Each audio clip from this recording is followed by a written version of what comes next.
We're taught that goodness is rewarded, that if you suffer quietly, endure gracefully, and love selflessly, the universe will recognize your worth and deliver justice. Fairy tales promise that the pure-hearted stepsister gets the prince, that loyalty earns devotion, that patience transforms into triumph.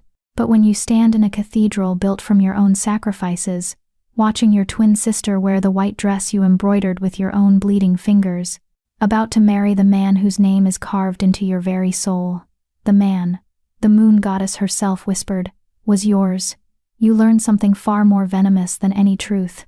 Goodness doesn't make you worthy, it makes you convenient. And the world will take everything you offer, call it love, and never once question why you're the only one left empty. Chapter 1. The Disposable Daughter. The morning of Celeste's wedding, I woke up tasting copper. Not blood, though I'd bitten through my lip enough times in the past 6 months that the flavor had become familiar. No, this was the metallic tang of swallowed words, of screams that had corroded somewhere between my chest and throat, eating through tissue until silence became another organ inside me. I sat up in the narrow servant's bed they'd moved me to, after the engagement announcement. My old room, the one I'd shared with Celeste since birth, now belonged to her alone. She needed space for all the wedding gifts, Mother had explained, her eyes sliding past me like I was a thumbprint smudge on glass she'd wipe away later. The dress hung on the back of my door, ivory silk with silver threading I'd spent 4 months embroidering by candlelight. Each tiny stitch a meditation, a prayer, a small act of self-destruction. The pattern depicted wolves running through moonlight, a tribute to our kind, to the shifting magic that ran through shifter bloodlines like rivers of starlight. Everyone else's bloodlines, anyway. I pressed my palm against my stomach, against the hollow place where my wolf should have lived. 23 years old, and I'd never felt the change, never experienced the sacred transformation that marked someone as whole, as worthy, as real in the eyes of our people. The medical term was shifting nullification syndrome. Rare, incurable. The colloquial term was much simpler. Broken. And broken wolves didn't get mates. Not real ones, anyway. Except the moon goddess apparently had a sick sense of humor, because 6 months ago, at the harvest festival, I'd felt it. That snap of recognition. That soul-deep knowing that stole the breath from my lungs and rewrote every cell in my body. I'd looked across the bonfire and seen him Carol Blackwater, son of the Southern Pax Beta, with eyes like winter storms and a smile that seemed meant for me alone. For 3 perfect heartbeats, I'd felt whole. Then Celeste had stepped into his line of sight, and I'd watched his expression transform into the exact same devastating recognition, the mate bond but aimed at her, at my identical twin, who could shift into a silver wolf so beautiful that people wept, who had everything I didn't, including, apparently, my soulmate. Raina? My mother's voice cut through the door. Not a knock. She didn't knock anymore. The seamstress needs you in the preparation room. Celeste's train needs adjustment. Of course it did. I pulled on yesterday's clothes, the simple gray dress I wore for chores and errands, the one that made me invisible, exactly as intended. The cathedral's preparation room smelled like jasmine and lies. Celeste stood on a raised platform, radiant in the gown I'd designed but she'd taken credit for, the neckline I'd suggested, the lace overlay I'd hand-stitched during nights when sleep felt like giving up. Around her, women buzzed like devoted bees, adjusting, praising, worshipping. She met my eyes in the mirror. For a moment, something flickered across her face. Guilt? Pity? Then it smoothed into the serene mask she'd perfected. Raina, thank the goddess. This train keeps catching. She gestured to the cathedral-length silk trailing behind her. Can you pin it? You always know exactly how. Because I'd made it. Because I knew every seam, every thread, every place where the fabric wanted to fold. I knelt, pins between my teeth, and began the work of perfecting her day. You look beautiful, I said, because that's what sisters said. What good sisters said. I'm so nervous. Celeste's laugh was musical, pitched for the audience of bridesmaids. What if I trip? What if I say the wrong words during the vows? What if you're marrying my mate, and we both know it? But I smiled and adjusted the bustle. You'll be perfect, you always are. That, at least, was true. The door opened, and my father entered Alpha Theron Gates, leader of the Northern Pack, a man carved from duty and disappointment. He'd aged a decade in the 6 months since Celeste's engagement. Hosting the Beta's son was an honor, but everyone knew the whispers, that the bride should have been both daughters, that twins shared everything, that my failure to shift had halved our family's value. His eyes found me kneeling on the floor, and something tightened in his jaw. "Celeste, you should prepare yourself. The ceremony begins in an hour." He paused. "Raina, come with me." Celeste's hand twitched toward me in a aborted gesture of, what? Comfort? Warning? But she let me go. My father led me through the cathedral's back corridors, past the kitchens where staff prepared the feast, past the gallery where pack members would soon gather. We ended up in his private study, a room that smelled like old leather and older regrets. He closed the door. Didn't look at me. Alpha King Ronan arrives within the hour. I blinked. The Alpha King, sovereign of all packs, the apex predator who ruled from the northern mountains, who most wolves lived entire lives without meeting. For the wedding? Yes. My father's voice was flat. And he's requested a private audience with our family before the ceremony. My brags. Something cold slithered down my spine. Why? Finally, my father turned. His eyes held an exhaustion I'd never seen before, the kind that spoke of impossible choices and sacrifices that left scars on the soul. The king has no mate, no heir. He's been searching for 5 years. He paused. He's aware of your condition. The room tilted. What are you saying? He's interested in a political match. A marriage that would elevate our pack, secure our position. My father's hands flexed at his sides. He doesn't need a shifter queen. He needs someone loyal, educated, someone who understands duty, someone broken who should be grateful. I'm not. My voice cracked. Father. I can't. You can, and you will, if he chooses you. Now his tone hardened into the alpha command I'd heard him use on subordinates. This family has sheltered you, fed you, loved you despite your limitations. Celeste is fulfilling her duty by creating an alliance with the Southern Pack. This is yours. The words landed like stones. Despite your limitations, this is yours. Not a choice. A transaction. What if I refuse? The question escaped before I could stop it. My father's expression didn't change. Then you'll leave this pack after the wedding. I've arranged a position for you in the Western Territories, a scribe for their historical archives. It's generous, considering. He moved toward the door. The king will meet us in the East Chapel in 20 minutes. Make yourself presentable. He left. I stood alone in the study, surrounded by the books I'd read as a child, the desk where he'd taught me pack history and politics, the window that looked out onto the training grounds where Celeste had first shifted, and I'd realized I never would. Make yourself presentable. I looked down at my gray dress, at my unmanicured hands, at the body that had betrayed me in every possible way.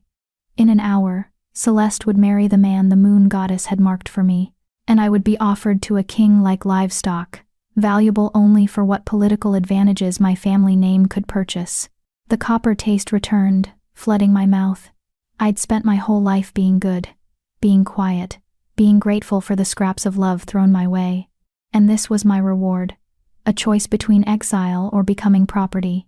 I walked to the window and pressed my forehead against the cold glass. Outside, guests were arriving, elegant shifters in formal wear, laughing and embracing, celebrating a love story that had consumed mine like fire-eating paper. Somewhere in the cathedral, Celeste was probably wondering where I'd gone, if I'd finished pinning her dress, if I'd stand beside her during the ceremony and smile while my heart was buried alive. A knock at the door. "Miss Raina?" A servant's voice, apologetic. "The Alpha King has arrived early. Your father requests your immediate presence." I closed my eyes. Goodness doesn't make you worthy. It makes you convenient. "I'm coming," I said, and I turned away from the window, away from the last shred of choice I might ever have, and walked toward whatever fresh hell was waiting in the East Chapel. Chapter 2. The King's Bargain. The East Chapel was smaller than the main cathedral, an intimate space designed for private ceremonies and confessions. Stained glass windows filtered autumn sunlight into fragments of crimson and gold, painting the stone floor with broken beauty. My father stood near the altar, his posture military straight.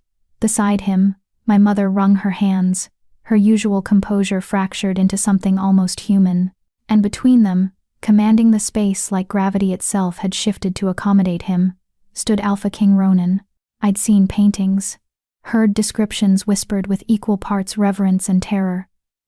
None of it had prepared me for the reality. He was tall, taller than any shifter I'd ever encountered, with shoulders that suggested violence contained rather than absent. His hair was black as midnight water, pulled back from a face that seemed carved by something angry. Sharp cheekbones, a jaw that could cut glass, lips pressed into a line that suggested smiling was a language he'd forgotten. But it was his eyes that stopped my breath. Pale gold, almost colorless, like sunlight through winter ice. Wolf eyes, even in human form. They found me the moment I entered, and I felt the weight of that gaze like a physical thing, assessing, calculating. Not cruel, but not kind either. The look of someone appraising an investment. "Your Majesty," I managed, dropping into the curtsy I'd been taught as a child. "I'm honored." "Don't." His voice was low, textured like smoke over gravel. "I have enough people lying to me today." I froze, halfway through, rising, uncertain. He moved closer, each step deliberate. The scent of him reached me, pine and cold mountain air, something wild that made my hindbrain scream both danger and safety in the same breath. "Look at me." It wasn't a request. I raised my eyes. He studied my face with an intensity that felt invasive, like he was reading a text written on my bones. "You're the broken one." Not a question. A statement. And somehow, from his lips, it didn't sound like an insult, just a fact, neutral as commenting on hair color. "Yes, Your Majesty." My voice came out steadier than I felt. "I cannot shift. I have no wolf." "Why?" The question startled me. People didn't usually ask why. They just knew, or assumed, or pitied. "I don't know," I admitted. "The healers say my body is healthy. The magic simply isn't there." It never was. Something flickered in those gold eyes. "And your twin can shift." "Beautifully." "That must be difficult." The observation landed like a blade between my ribs, not because it was cruel, but because it was true, and no one ever acknowledged it. They expected me to be happy for Celeste, proud, supportive. "It is what it is," I said carefully. A diplomatic answer. His lips twitched, not quite a smile, but close. "Your father tells me you're educated, that you've studied pack law, history, 6 languages, and strategy." I had more time than most, because I wasn't training with the other young wolves, wasn't learning to hunt or fight or do any of the things that made shifters shifters. Books don't require claws. No, they require something rarer: patience and intelligence. He turned to my father. "Leave us." My mother made a small sound of protest. "Your Majesty, propriety. I'm the king, I am propriety." He didn't raise his voice, but the command in it was absolute. "Go." My parents exchanged a look. My father's hand found my mother's elbow, and they left. The door closed with a finality that made my pulse spike. Alone. I was alone with the most powerful shifter in existence. In a chapel that suddenly felt much smaller, King Ronan walked to one of the stained glass windows, his back to me. "I'm going to be direct, renegades, because I suspect you're tired of people dancing around truth. Yes, Your Majesty. I need a queen. Not a mate, I had one of those. She died 3 years ago in childbirth, along with our son." His voice didn't waver, but something in the air shifted, grew heavier.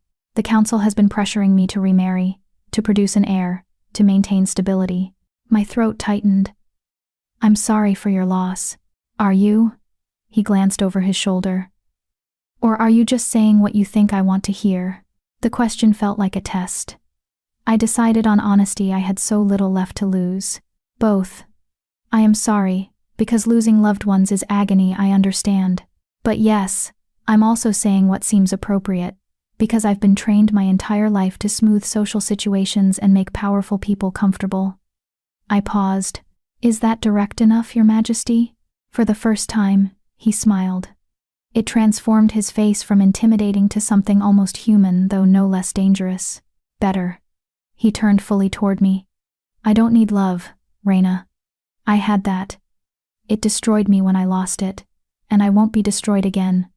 What I need is a partner, someone intelligent enough to manage court politics, strategic enough to navigate alliances, and strong enough to endure the scrutiny that comes with being queen, and someone who can't shift.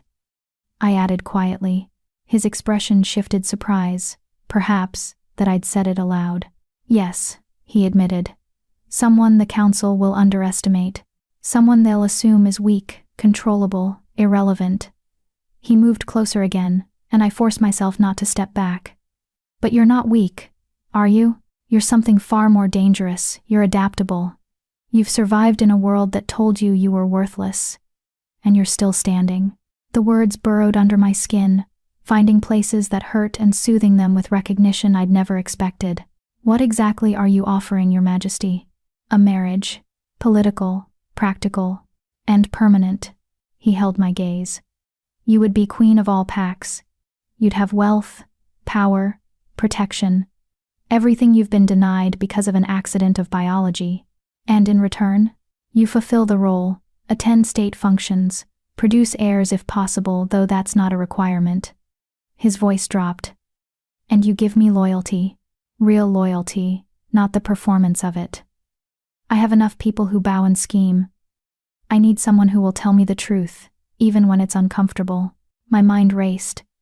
This was everything my father wanted, a strategic alliance, elevation for our pack. But it was also a cage, gilded and vast, but still a cage. Why me? The question escaped. You could have anyone. Someone who can shift, someone beautiful. Your sister is beautiful, he interrupted. She's also marrying someone else in approximately 30 minutes. And beauty is easy to find, Raina.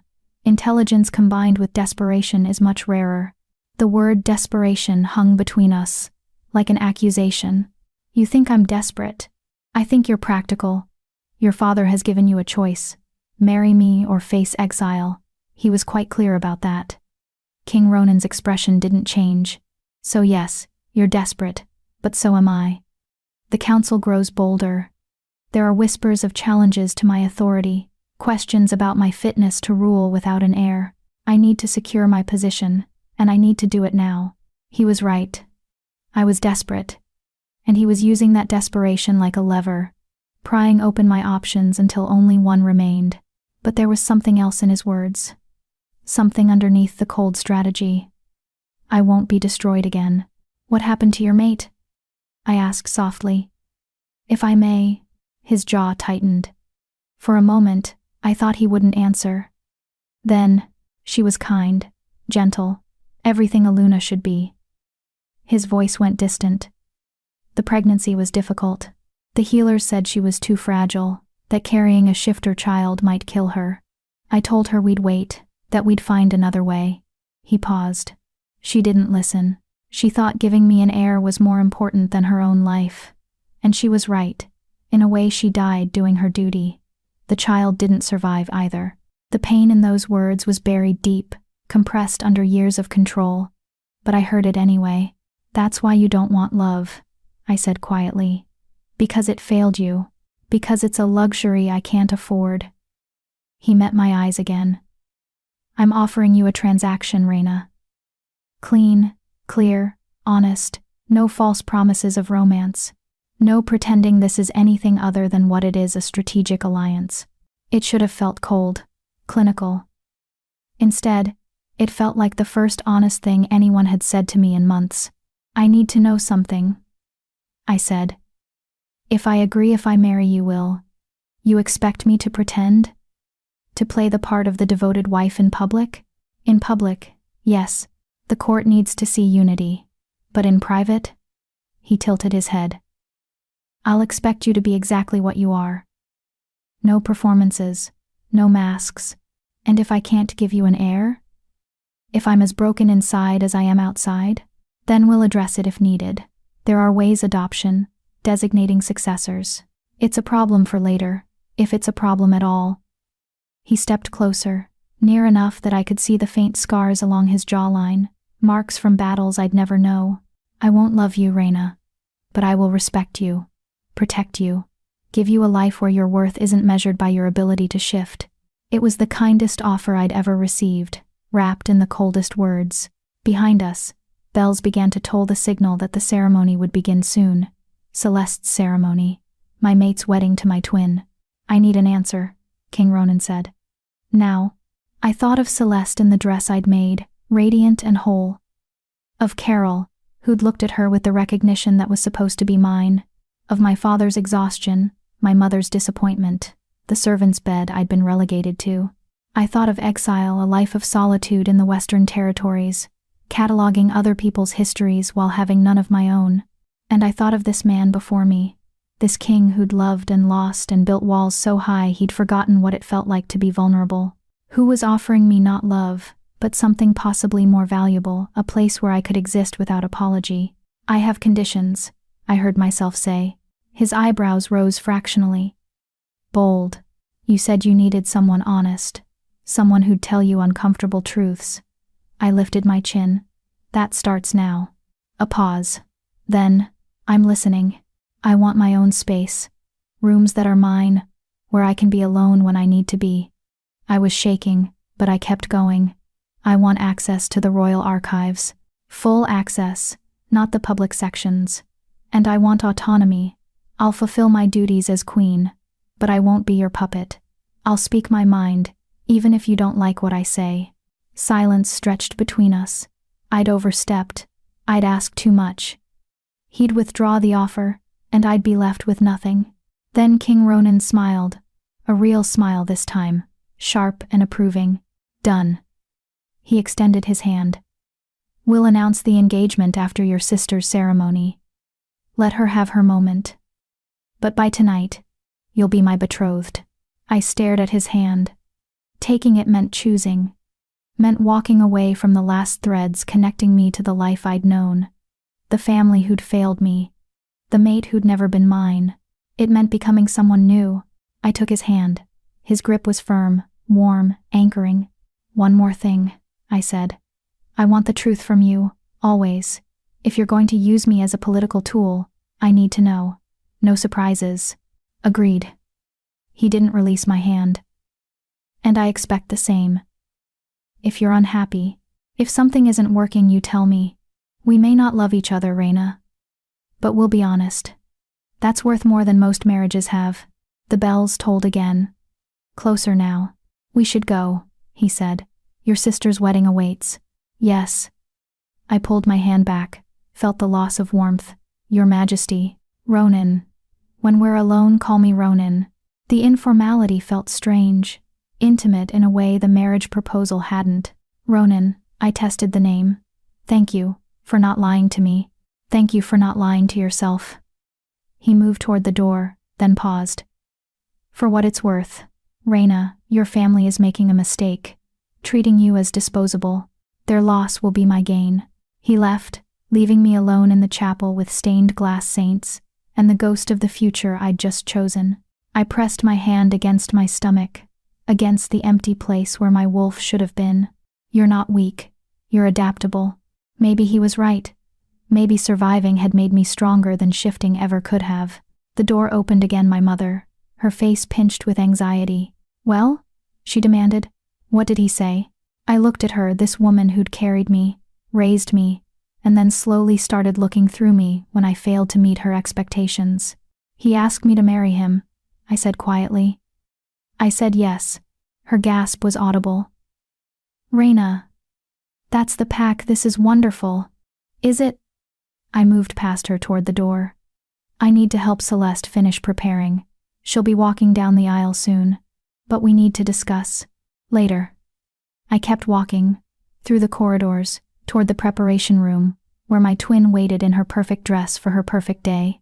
And with every step, I felt the old Reina, the grateful, quiet, convenient one, falling away like a skin I'd outgrown. By tonight, I would be betrothed to a king. By tonight, everything would change. The only question was whether I'd survive the transformation.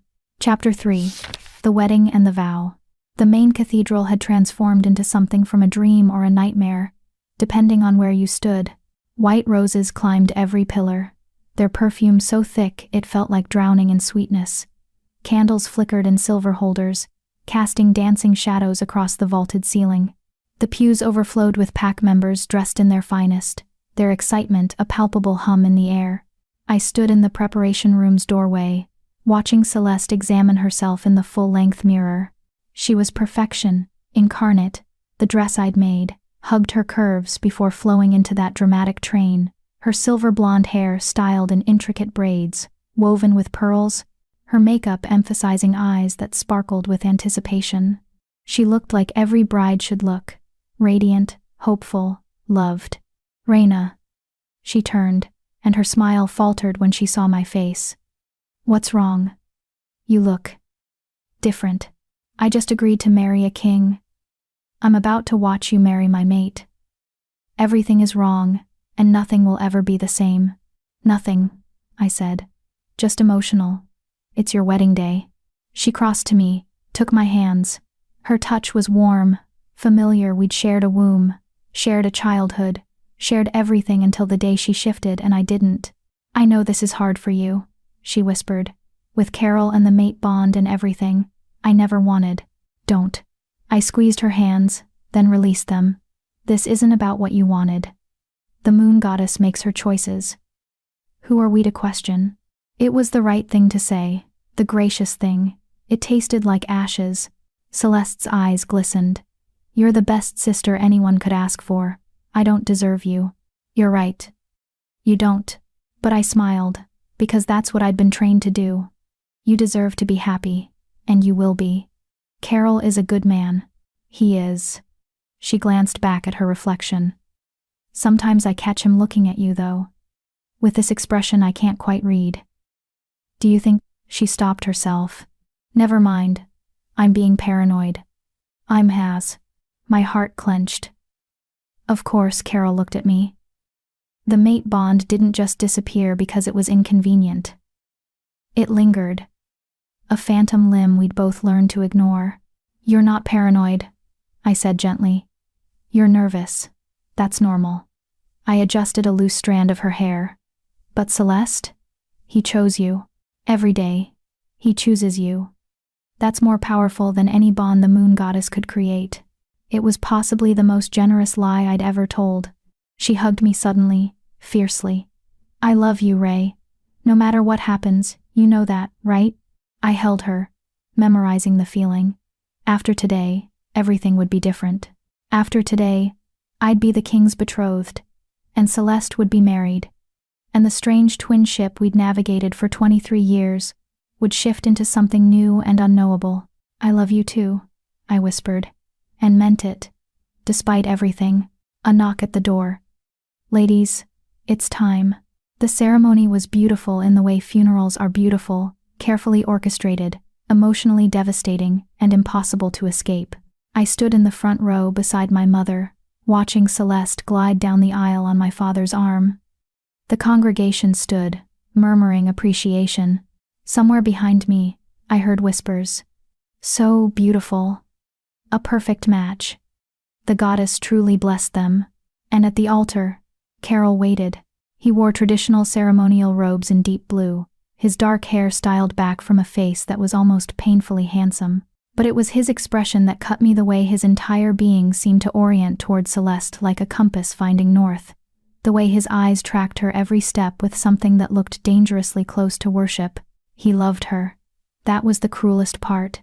Not that the bond had snapped to her instead of me, but that real love had grown from it. They weren't just mates, they were in love, and I was happy for them, devastated for myself. Both truths existed simultaneously, shredding me from the inside. Celeste reached the altar. My father lifted her veil, kissed her forehead, then placed her hand in Carol's. For just a moment, less than a heartbeat, Carol's eyes found mine over my sister's shoulder. The mate bond flickered, a ghost of recognition. His expression cracked, just slightly. "I'm sorry," it said. "I'm so sorry." I gave him the smallest nod. "I know. I forgive you." Then he looked back at Celeste, and the moment shattered. The officiant began the ceremony, his voice resonating through the cathedral. I stopped listening to the words. They were just sounds, ritual phrases that held no meaning for me. Instead, I let my mind drift, seeking the numbness I'd cultivated over months of watching this day approach. But I couldn't find it. Not today. Because in the back of the cathedral, silent as shadow, stood Alpha King Ronan. He'd changed from the formal traveling clothes he'd worn earlier into ceremonial robes of midnight black and silver thread. Even from this distance, I felt the weight of his presence, the way the room seemed to unconsciously orient around him, the way pack members' attention kept sliding toward him before darting away, too intimidated to stare directly. He was watching me, not the ceremony, not the beautiful bride or the handsome groom. Me, standing in my plain gray dress among the splendor, holding myself together with pure stubbornness. Our eyes met across the crowded cathedral, and something passed between us. Not attraction, I wasn't naive enough to call it that. But recognition, perhaps, an acknowledgement that we'd made our bargain and there was no turning back.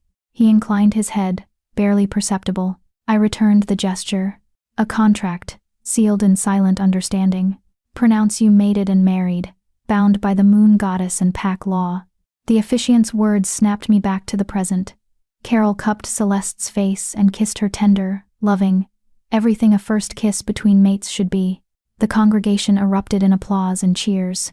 I clapped too, mechanically, watching my twin sister glow with happiness that should have been mine. It's done, I thought. Finally. It's done. But I was wrong. The worst part wasn't the ceremony. It was what came after. The reception filled the pack's great hall, a massive space decorated with yet more flowers, glittering with candlelight and laughter. Long tables groaned under elaborate dishes, musicians played traditional mating songs, and shifters danced with the uninhibited joy of people celebrating love. I found a corner table and made myself small, nursing a glass of wine I had no intention of finishing. From here, I could watch without participating, my preferred mode of existence. Celeste and Carol moved through the crowd like the sun and moon, radiant and perfectly matched. She laughed at something he whispered in her ear, and he spun her into an impromptu dance, and everyone watched them with the kind of adoration reserved for fairy tales come to life. They're quite the couple. I startled. King Ronan had appeared beside me without sound, holding 2 glasses of champagne. He offered one. Your Majesty, I accepted the glass. I didn't realize you'd be staying for the reception. Ronan, he corrected, his voice low enough that only I could hear. And I'm staying because we have an announcement to make. He glanced at the happy couple. Though perhaps we should wait until they've had their first dance. No need to completely eclipse their moment. Guilt flickered. This will destroy her happiness. Will it? He sipped his champagne. Your sister is marrying her mate. She'll be thrilled for you, or she should be, if she's half as loving as everyone claims. I thought of Celeste's earlier words. I know this is hard for you. She knew. On some level, she'd always known what this cost me. She'll worry, I said instead. She'll think I'm being forced. Are you? The question hung between us. I looked up at him. This king who'd offered me escape, wrapped in chains, freedom bound by duty. I don't know, I admitted. Does it count as force if the alternative is exile? If staying means watching my mate live happily with my sister while I grow old in the room they relegated me to? No. His gold eyes were steady.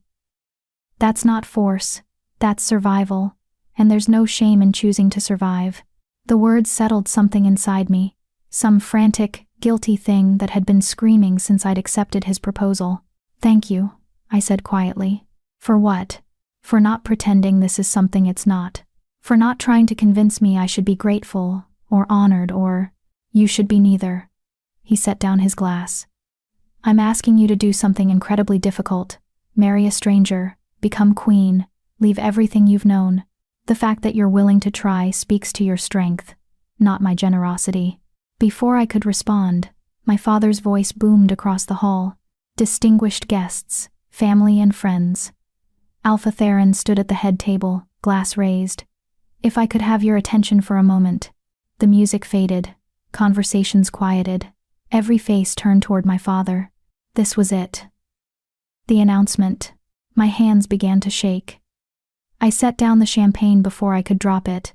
Ronan's hand found the small of my back, barely touching, just enough to ground me. "Breathe," he murmured. "You've survived worse than this." Had I? I genuinely didn't know.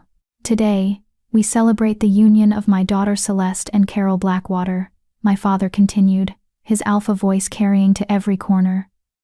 "But we have another joyous announcement to make." Celeste looked confused, glancing at Carol, who shrugged. My father's eyes found mine across the crowd. For just a moment, something soft crossed his face. Pride, perhaps. Or sadness. Or both. "My other daughter, Raina, has also been blessed by fortune." He gestured toward where Ronan and I stood.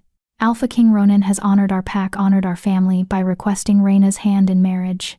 Silence crashed over the hall like a physical thing. Every head swiveled. Every eye found me, standing in my gray dress next to the king in his midnight robes. I watched the emotions ripple through the crowd. Shock, disbelief, calculation. Someone whispered, "The broken one?" Another voice hissed, "She can't even shift." But Ronan stepped forward, drawing attention like gravity, and the whispers died. "I've chosen Raina Gates as my queen," he said, his voice carrying the absolute authority of someone who'd never been questioned. "She possesses the intelligence, strength, and character required for the role. Any who doubt my choice, doubt my judgment, and I trust that won't be an issue." The threat underlying those words was silk-wrapped but unmistakable. "Furthermore," Ronan continued, "she's accepted my proposal of her own free will. I want that explicitly clear. This is her choice, not her father's command or my coercion. Raina," he extended his hand toward me. Every eye in the hall locked onto that outstretched hand. An invitation, a test, a public declaration. I could refuse. Even now, I could walk away, accept exile, disappear into obscurity, or I could step forward into a life I'd never imagined, beside a man I didn't love, into a role I'd never prepared for. I thought of Celeste in her wedding dress, radiant and whole. I thought of Carol's apologetic eyes. I thought of my mother's disappointment and my father's exhaustion and the servant's bed I'd been sleeping in for 6 months. And I thought of Ronan's words. "You're not weak. You're adaptable." I took his hand. The crowd gasped, whether in approval or horror, I couldn't tell. But Ronan pulled me closer, his grip steady, anchoring. "To new beginnings," he said, loud enough for everyone to hear. Then, softer, just for me. "You did well." The hall erupted, some in applause, others in frantic whispers. My father was beaming with political triumph. My mother looked torn between joy and concern. And Celeste. She'd gone pale, her hand clutching Carol's arm. Our eyes met across the crowd, and in her expression, I saw a dozen emotions. Surprise, confusion, guilt, and something that might have been relief. Now she doesn't have to worry about me, I realized. Now I have my own future. She mouthed something that looked like, "Are you sure?" I nodded once. "Yes, I'm sure." It was possibly the first time I'd been sure of anything in years. Carol leaned down, whispered something to Celeste. She nodded, and together they crossed the hall toward us, the married couple approaching the newly betrothed, a symmetry that would have been poetic if it weren't so painful. "Congratulations," Carol said, his voice strained but genuine. He extended his hand to Ronan, who shook it with the easy authority of someone who feared nothing. "And to you both," Ronan replied smoothly. "May your union bring strength to your packs." The formal words hung between them, two alphas exchanging pleasantries while carefully not acknowledging the bizarre tangle of fate that had brought us all to this moment. Celeste threw her arms around me, heedless of protocol. "Ray, is this really what you want?" I hugged her back, breathing in her familiar scent, jasmine and honey. "Yes. I promise. But you barely know him. And being queen, that's so much pressure." "I know." I pulled back, held her shoulders. "But Celeste, I can't stay here. Not anymore.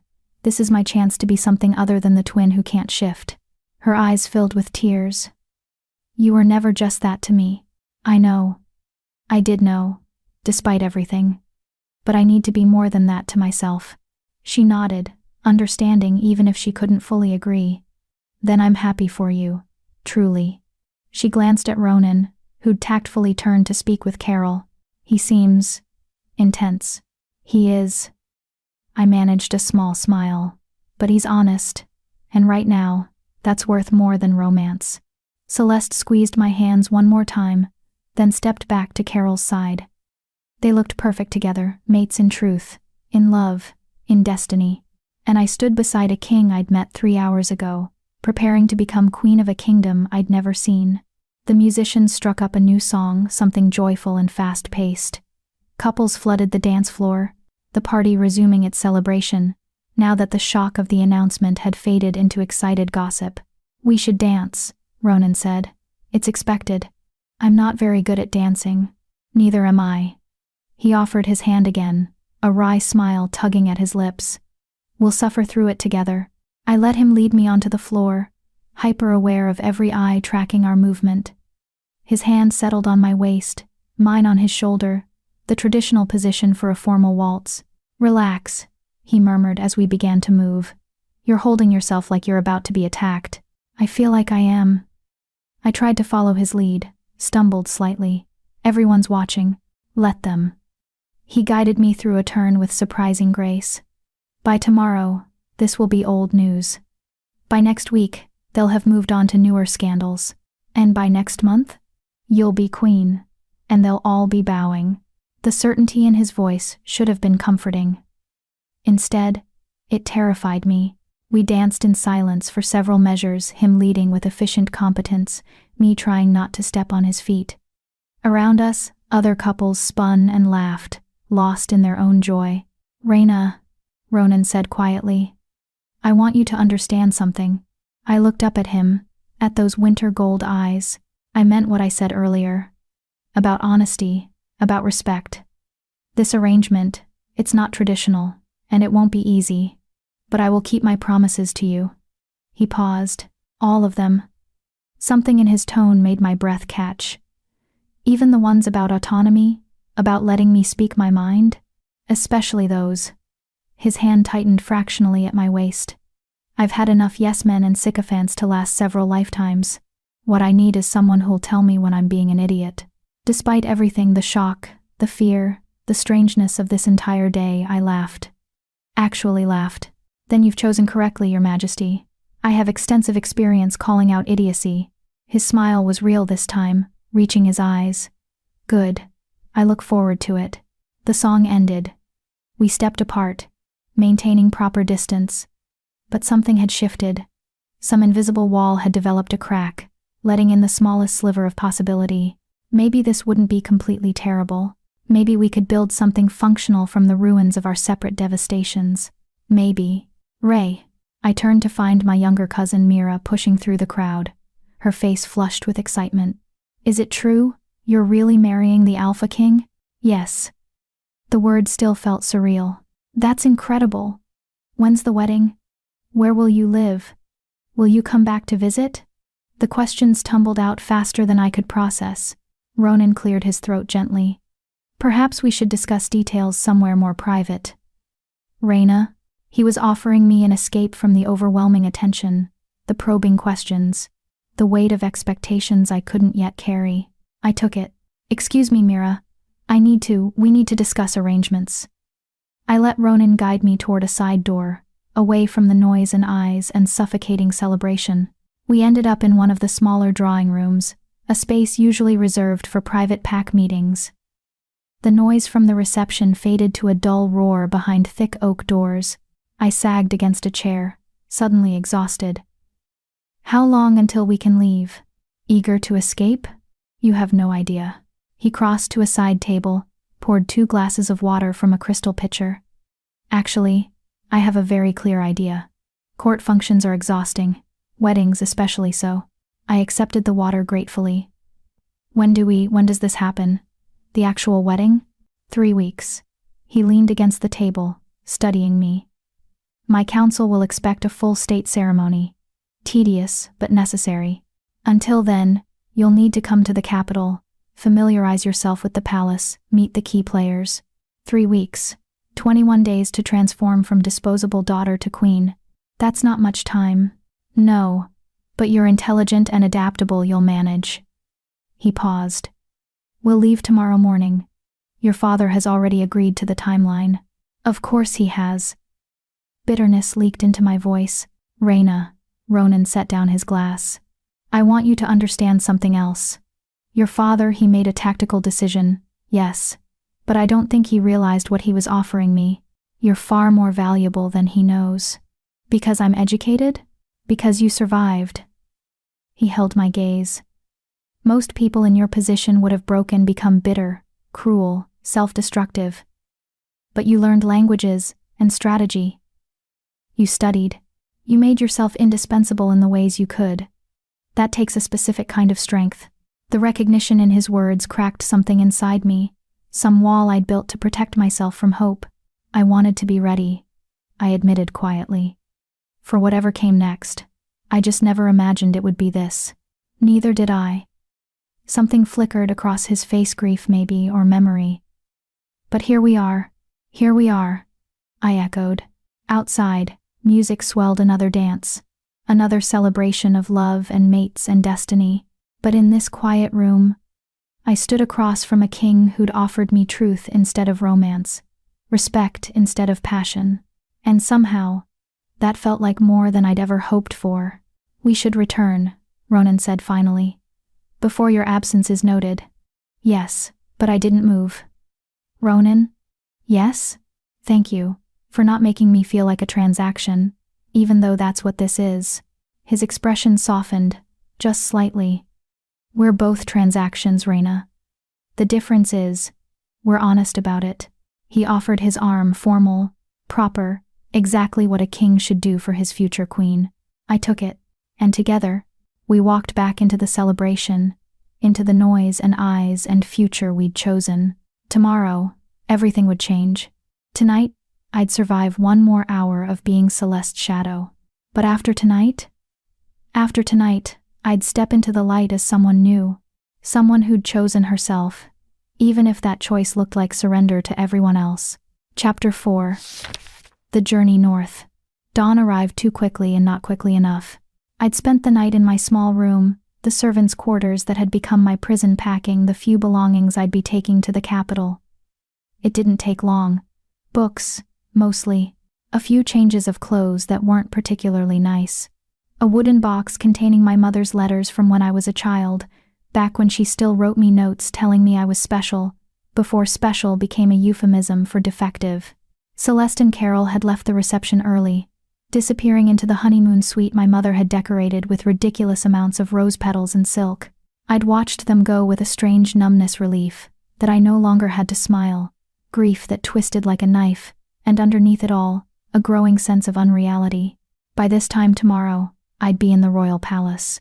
In 3 weeks, I'd be queen, the girl who couldn't shift, the disposable daughter, somehow elevated to the highest position a female wolf could hold. It felt like a fever dream. A soft knock interrupted my thoughts. Raina? May I come in? Celeste's voice. Of course. It's open. She slipped inside, still wearing her nightgown, her hair loose around her shoulders. Without the makeup and styling, she looked younger, more like the sister I'd grown up with.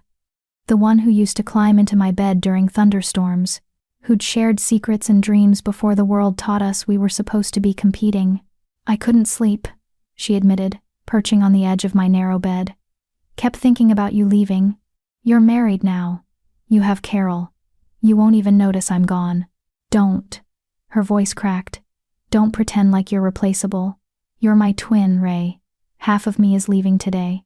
Guilt churned in my stomach. This wasn't her fault, not really. She hadn't asked for the mate bond to snap to her instead of me. She hadn't created a world where shifting determined worth. I'm sorry, I said quietly. That was unfair. It was honest. She pulled her knees up, wrapping her arms around them, a gesture from childhood. I need to know you're really okay with this. With marrying him, because if you're not, if this is just you running away, what would I be running from? I interrupted. My loving family who values me? My comfortable room? My bright future as the twin who failed? Celeste flinched. We never made you feel like a failure, didn't you? I sat beside her, suddenly exhausted. Celeste, I love you. But you have no idea what it's like to watch everyone around you transform into something magnificent while you stay exactly the same. To see people's eyes slide past you, like your furniture. To know that your own parents discuss you in terms of what to do about Raina, instead of what does Raina want. Tears slipped down her cheeks. I tried to help. I always tried. I know. And that almost made it worse. Because your help just highlighted how much I needed it. I took her hand. But this? Marrying Ronan? This is me choosing something for myself. Maybe it's not a love match. Maybe it's strategic and cold. But it's mine. Do you understand? She was quiet for a long moment, processing. Then, he seems hard. Like stone. Maybe I need stone. Maybe I'm tired of people who are soft and kind but ultimately don't choose me. She understood the reference, Carol, the mate, who should have been mine, and her face crumpled. I'm so sorry. I never wanted to hurt you. I know. And I did.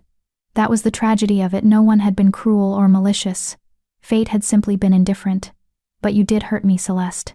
And staying here, watching you build a life with him, would hurt me every single day for the rest of my life. This way, I get to be something other than your shadow. You were never my shadow. Then why did everyone act like I was? She had no answer for that. We sat in silence, holding hands like we used to as children, feeling the invisible threads that connected us stretching thinner. Will you write? She finally asked. Let me know you're okay? Yes, I promise. And visit, once you're settled? If I can. Though I wondered if I'd ever want to come back to this place that had made me feel so small. Another knock, more forceful. Raina, the king's carriage is ready. My father's voice, brisk and businesslike. This was it. The moment of departure. Celeste hugged me fiercely, desperately, like she could somehow hold me here through sheer force of will. I love you. No matter what happens, no matter where you are, you're my sister. Nothing changes that. Nothing changes that. I love you too. I pulled back, wiped her tears with my thumb. Be happy, Celeste. You deserve it. So do you. I wasn't sure I believed that, but I nodded anyway. She left, and I was alone with my small bag of belongings, and the overwhelming sensation that I was about to step off a cliff into empty air. You're adaptable, I reminded myself. You survived this. You'll survive what comes next. I picked up my bag and walked out of the room without looking back. The carriage waiting in the courtyard was less ostentatious than I'd expected. Black lacquered wood with silver fittings, elegant but not gaudy. 4 midnight black horses stamped impatiently, their breath creating clouds in the crisp morning air. My family had gathered to see me off, my father looking pleased with himself, my mother dabbing her eyes with a handkerchief, various aunts and uncles and cousins forming a small crowd. The entire pack, it seemed, wanted to witness the departure of the girl who'd somehow caught a king. Ronan stood beside the carriage door, dressed in traveling clothes of deep gray and black. Without the ceremonial robes, he looked less intimidating, more human, though the authority radiating from him never diminished. His eyes found mine, and something in them gentled. Ready? As I'll ever be. He took my bag, handed it to a servant, who loaded it with practiced efficiency. Then he offered his hand to help me into the carriage. I paused at the threshold, turned back to my family. My father stepped forward. Raina, you've brought great honor to this pack. I'm proud of you. Now he was proud. Not when I'd learned 6 languages, not when I'd studied pack law until I could recite it backwards, not when I'd survived 23 years of being told I was broken. Now, when I was leaving, when I'd become valuable through marriage. Thank you, Father, I said, because what else could I say? My mother rushed forward, pulled me into a perfumed embrace. Write often, take care of yourself. And Raina? She pulled back, held my face between her hands. Try to be happy, please. The plea in her voice surprised me. Maybe she did care, in her own limited way. I will, I promised. though neither of us knew if I could keep it. Celeste and Carol had appeared at the edge of the crowd. She raised her hand in farewell, her face still blotchy from crying. Carol stood behind her, his expression unreadable, but when our eyes met, that phantom mate bond flickered one last time. "Goodbye," it whispered. "I'm sorry." "Goodbye." I nodded. Once acknowledgement, forgiveness, release, and climbed into the carriage. Ronan followed, settling onto the seat across from me. The door closed with a definitive click. A moment later, the carriage lurched into motion. I watched through the window as my family, my pack, my entire past life grew smaller and smaller until the estate disappeared around a bend in the road, and there was nothing but forest and future. "All right?" Ronan asked quietly. I turned away from the window. "Ask me in 3 weeks." A slight smile tugged at his lips. Fair enough. The carriage's interior was comfortable, velvet cushions, small lanterns that swayed gently with the movement, a warm blanket folded in the corner. Across from me, Ronan produced a leather-bound book from somewhere and began reading, apparently content with silence. I appreciated that. After the emotional intensity of the morning, the wedding, the announcement, I needed quiet to process everything. We traveled for perhaps an hour before curiosity overcame my exhaustion. "How long is the journey?" He looked up from his book. 3 days by carriage, 2 if we pushed, but there's no need to make you uncomfortable. 3 days trapped in a confined space with a man I barely knew.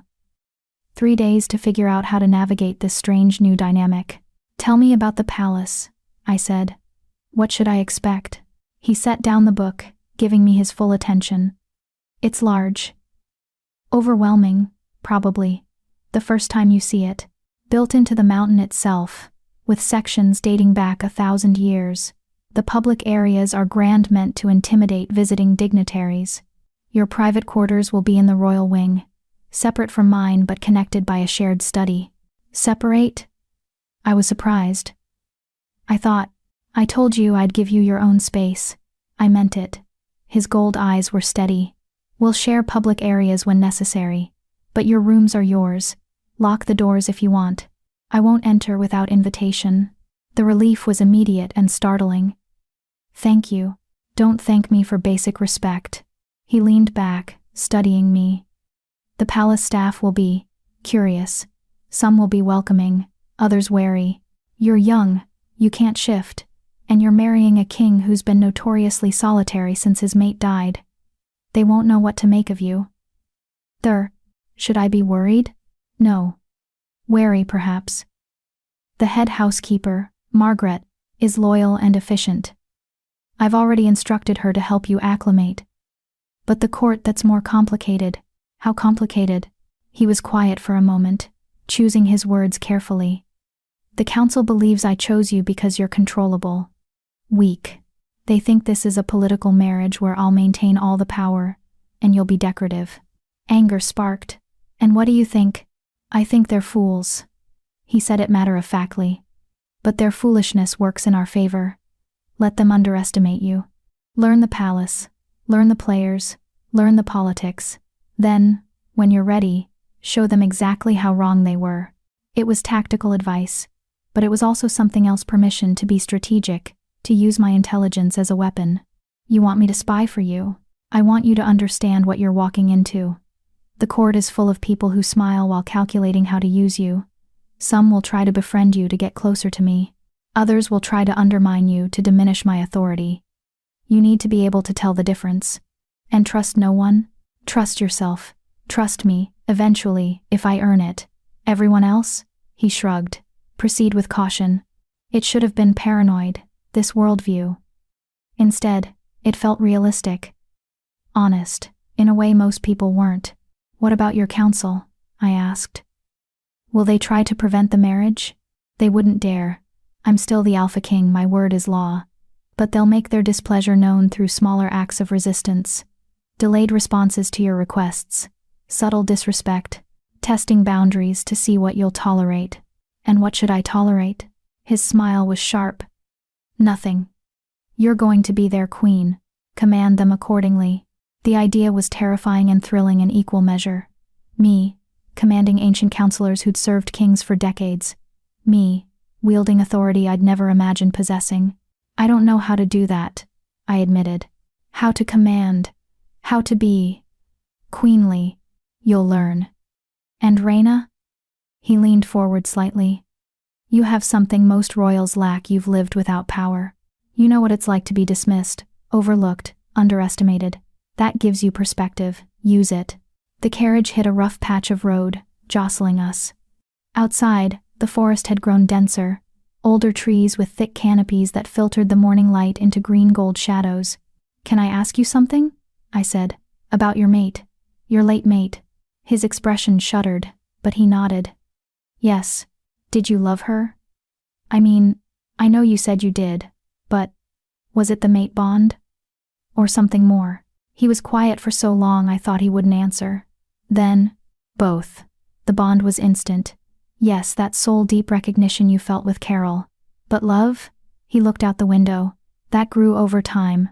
Julie was patient with me, gentle when I was hard, hopeful when I was cynical. She believed I could be better than I was, and somehow, around her, I tried to be. The past tense, the grief buried under carefully controlled words, it was devastatingly human. I'm sorry, I said softly. For your loss. For what you went through. It was 3 years ago. I've learned to function around the absence. He met my eyes again. But that's why I can't do this again, Reyna. Can't let someone in that way. The bond makes you vulnerable, and vulnerability is dangerous for a king. When Julie died, I nearly abdicated, nearly walked away from everything because the pain was too much to bear and still lead. But you didn't walk away. No, because that would have dishonored her sacrifice. She died trying to give me an heir, trying to secure my throne. The least I could do was keep it. His jaw tightened. So I built walls, made myself stone. As your sister said, it's the only way I know to survive. Understanding settled over me. We were both survivors, both people who'd learned to function despite devastating loss. His walls and my adaptability, different armor for the same wound. I won't try to break down your walls, I said. If that's what you're worried about. I'm not worried. I'm being clear about what this is. He paused. But Reyna? If you need to talk, if you need anything, I may not be able to give you romantic love, but I can give you honesty, partnership, respect. That has to be enough. It is enough. And, strangely, I meant it. I spent my whole life waiting for someone to choose me because of the mate bond. Maybe it's better this way, chosen for my mind instead of fate's caprice. Perhaps. He picked up his book again. We'll find out. We stopped for lunch at a small inn, a rustic place that served simple food and asked no questions.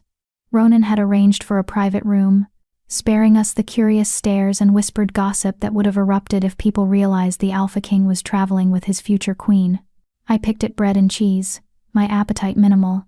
Across the table, Ronan ate with efficient focus, clearly used to taking fuel where he could get it. You need to eat, he observed. It's a long journey, and you barely touched breakfast. I'm not hungry. Nerves? Mostly. I tore off a piece of bread, forced myself to chew. Everything's happening so fast. Yesterday morning, I was pinning my sister's wedding dress. Now I'm here, with you, traveling to become queen. It doesn't feel real. It rarely does.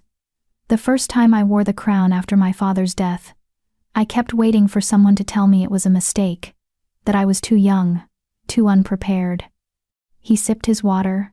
No one did, of course. They just expected me to know what to do. Did you? Not even slightly. I made mistakes. Still do. His expression turned wry. Kingship isn't something you master. It's something you survive while trying not to cause too much damage. The admission was surprisingly vulnerable. You're trying to make me feel better. I'm trying to be honest. You asked for that, remember? I did. I managed another bite of bread. It's strange, though. You barely know me, and yet you're sharing things that feel personal. You're going to be my wife, my queen.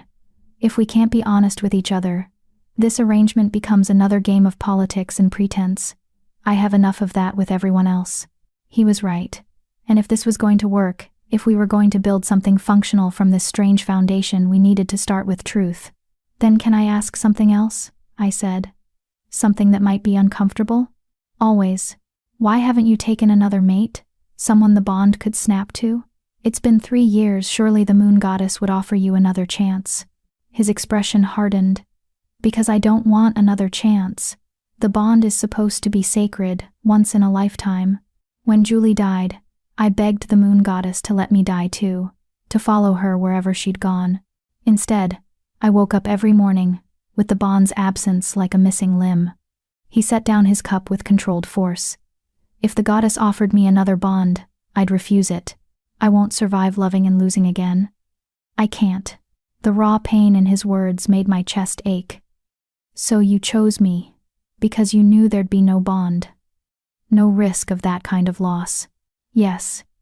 No apology, no softening. I chose you because you're intelligent and capable. Yes. But also because the moon goddess would never bond us, you can't shift. And I'm finished with that particular gift. We're safe from each other, Raina. We can build something practical without the risk of devastation. It should have hurt, being chosen specifically because he'd never love me. Instead, it felt like clarity. Like understanding the rules of a game before playing it. Safe from each other, I repeated quietly. I suppose there are worse foundations for a marriage. Much worse. He stood, offering his hand. Come, we should keep moving if we want to reach the way station before dark. I took his hand, this was becoming habit, this gesture of formal courtesy, and let him guide me back to the carriage. As we settled in for the afternoon's travel, I found myself studying him. This king, who'd loved deeply and lost catastrophically, who'd built walls so high he'd forgotten what it felt like to be vulnerable, who'd chosen me precisely because I was safe, no mate bond, no risk, no threat to the careful control he'd constructed. We were both broken, in our own ways, but maybe broken things could still be useful.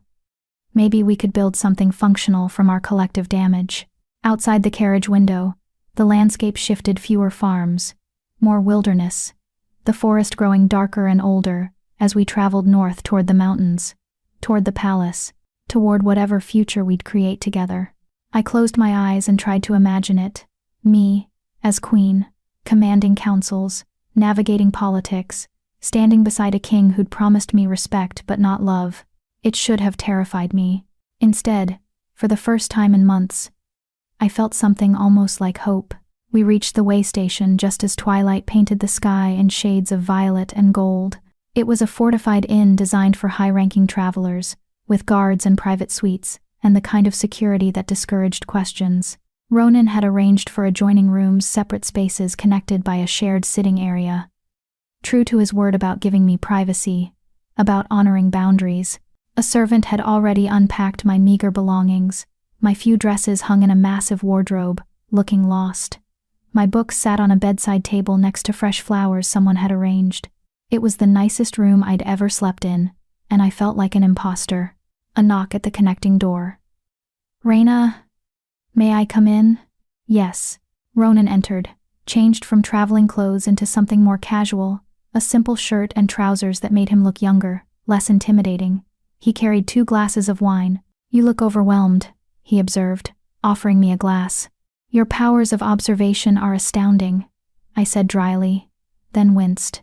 Sorry. That was honest? He smiled. Good. I meant what I said about wanting you to speak your mind. I accepted the wine, sank into a plush chair by the window. Outside, stars were beginning to appear, brighter here than in the packlands I'd left behind. Ronan settled into the opposite chair, comfortable with the silence. We sat like that for several minutes, 2 strangers who'd agreed to marry, sipping wine and watching darkness claim the world. Tomorrow night, we'll reach the palace, he finally said. There will be a formal reception, nothing as elaborate as your sister's wedding, but still public. The council will want to meet you, assess you. It will be difficult. I assumed it would be. I'll be there the entire time. If anyone crosses a line, if you need extraction, just say the word, and I'll end it. The protective offer surprised me. Why? Because you're mine now. He said it simply, as a fact, not in a possessive way, but in a responsibility way. You agreed to this arrangement, and that means I protect you from the wolves, metaphorical and literal. You're mine now." The words settled over me like a cloak, heavy but not unwelcome. "Thank you," I said softly. "That means more than you know." We lapsed back into silence, but it felt different now. Companionable, almost, like we were beginning to find a rhythm, an understanding of how to exist in each other's space. Eventually, exhaustion pulled at me. I set down my empty glass. I should sleep.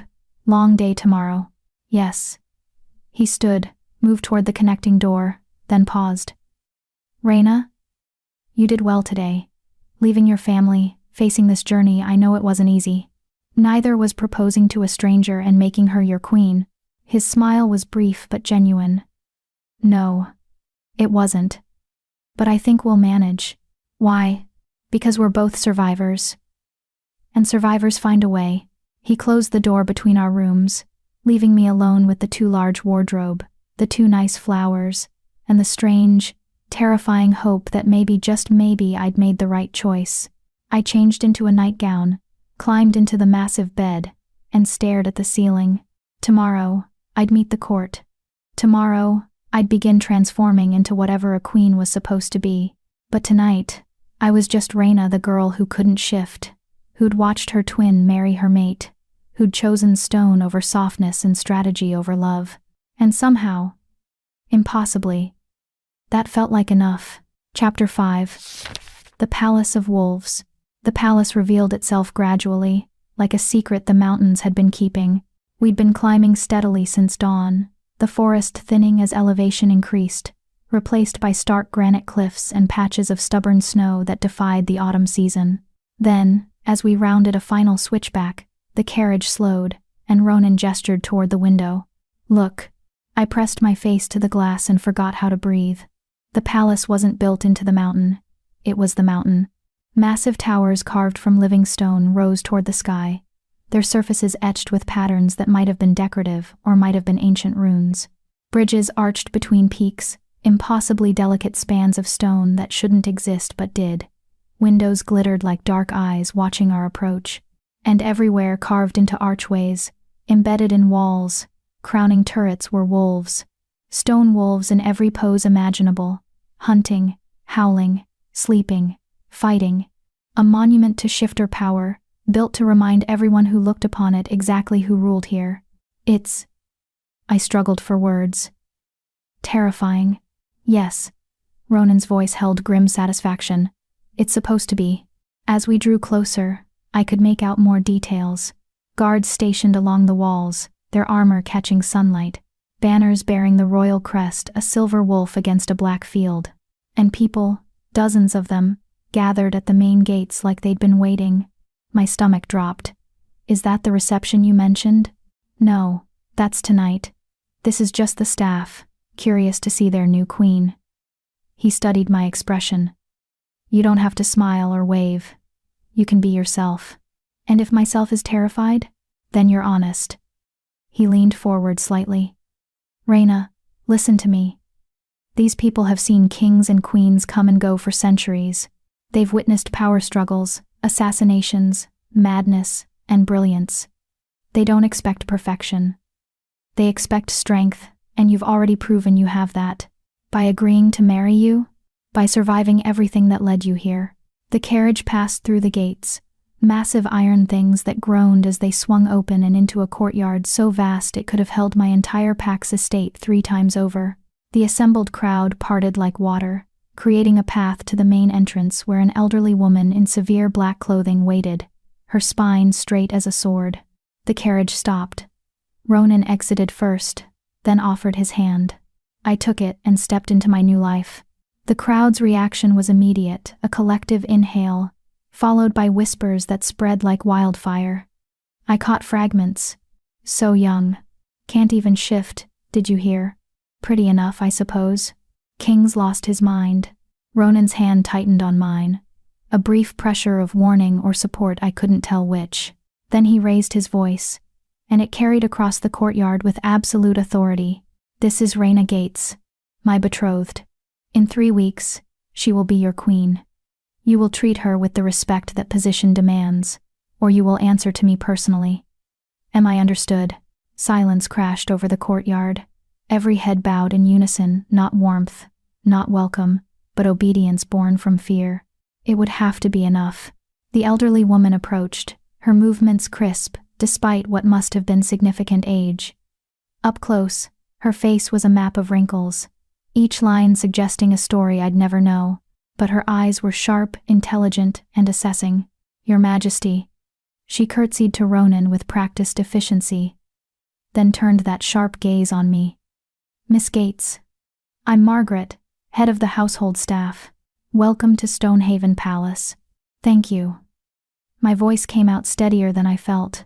I've prepared the Queen's suite as instructed. If you'll follow me, I'll show you to your quarters so you can rest before tonight's reception. She glanced at Ronan. Your Majesty, the Council has requested an immediate audience. Something about the northern border disputes. Ronan's jaw tightened. Of course they have. He turned to me. Go with Margaret. Settle in. I'll find you before the reception to brief you on who's who. He was leaving me, already. I'd known this would happen, known we'd have separate responsibilities, but the reality of facing this massive, intimidating palace alone made my chest constrict. As if sensing my panic, he leaned closer and lowered his voice. You survived your family. You'll survive this. And Reyna? Margaret is trustworthy. Listen to her. Then he was striding away, his presence commanding attention even in departure, leaving me with the severe housekeeper and several hundred curious eyes. Margaret gestured toward the main entrance. This way, Miss Gates. I followed, hyper-aware of the stairs tracking my movement, the whispers resuming the moment we were out of Ronan's intimidating range. The palace's interior matched its exterior, ancient, imposing, and designed to make visitors feel small. We passed through corridors wide enough to drive a carriage through, past tapestries depicting legendary battles and legendary wolves. Servants flattened themselves against walls as we passed, their eyes downcast but their curiosity palpable. Margaret maintained a brisk pace, her voice crisp as she delivered what was clearly a prepared speech. The palace has 4 main wings. East wing houses the staff quarters and kitchens. West wing contains guest suites and the lesser council chambers. South wing is public throne room, great hall, reception spaces. North wing is private, the royal family's personal quarters. We climbed a spiral staircase carved from the mountain itself, each step worn smooth by centuries of feet. The king's suite is at the far end of the north wing, Margaret continued. The queen's suite connects to it through a shared study, as His Majesty requested. You'll have complete privacy, your own bedroom, bathing chamber, sitting room, and a small library I've stocked with texts on palace protocol and pack history. Thank you, I managed. That's very thoughtful. It's practical. She glanced back at me, and something in her severe expression softened fractionally. You'll need to learn quickly, Miss Gates. The court won't make allowances for ignorance, no matter how new you are. We reached the top of the stairs, and entered a corridor, lined with portraits, former kings and queens, their painted eyes following our progress. At the end, massive oak doors carved with running wolves stood slightly ajar. Margaret pushed them open. The Queen's suite. I stepped inside and lost my breath for the second time that day. Calling it a suite was like calling the ocean damp. The sitting room alone was larger than my entire bedroom back home, with floor-to-ceiling windows that looked out over mountain peaks and valleys I couldn't name. Furniture in deep blues and silvers created intimate conversation areas. Bookshelves lined one wall, already filled with precisely the texts Margaret had mentioned. And everywhere in the subtle patterns of the upholstery, the carved details of the furniture, the metalwork of the candelabras, were wolves. The bedroom is through there. Margaret pointed to another set of doors. Bathing chamber beyond that. The study you'll share with His Majesty is that door. It's unlocked from both sides, but there's a privacy bolt you can engage if needed. I walked to the windows, pressed my palm against the cold glass. From this height, the valley below looked like a painted miniature forests and rivers and distant pack territories that were now, theoretically, under my authority. How long have you worked here? I asked without turning. 53 years. I came as a young maid, worked my way up. Margaret's reflection appeared in the window beside mine. I've served 4 kings, 3 queens, and witnessed more palace intrigue than I care to remember. And what do you think of me? The question escaped before I could stop it. Honestly, Margaret was quiet for a moment. I think you're terrified, out of your depth, and trying very hard not to show it. I think the king chose you for reasons the council doesn't understand, and you probably don't understand either. And I think, she paused, I think if you're smart and careful, you might survive. That's not particularly encouraging. I'm not paid to be encouraging, Miss Gates. I'm paid to run this household efficiently. She moved toward the door. The reception begins at 8. I'll send attendants at 7 to help you dress. His Majesty has already selected appropriate clothing. It's in the wardrobe. Wait. I turned to face her. Can I ask you something? You can ask. I may not answer. The king's late mate, Julie. What was she like? Margaret's severe expression flickered something that might have been grief, carefully controlled. She was kind, gentle, everything this palace isn't. She softened His Majesty, made him laugh, reminded him that there was more to life than duty and war. Her voice hardened, and the pregnancy killed her slowly, painfully, while he watched helplessly. It destroyed something in him. He hasn't been the same since. The words painted a picture of a love so deep that its loss had been cataclysmic. No wonder Ronan had built walls. No wonder he'd chosen me specifically because I was safe. I'm not here to replace her, I said quietly. I know I can't. Good, because the court will compare you to her constantly. They'll find you wanting your younger.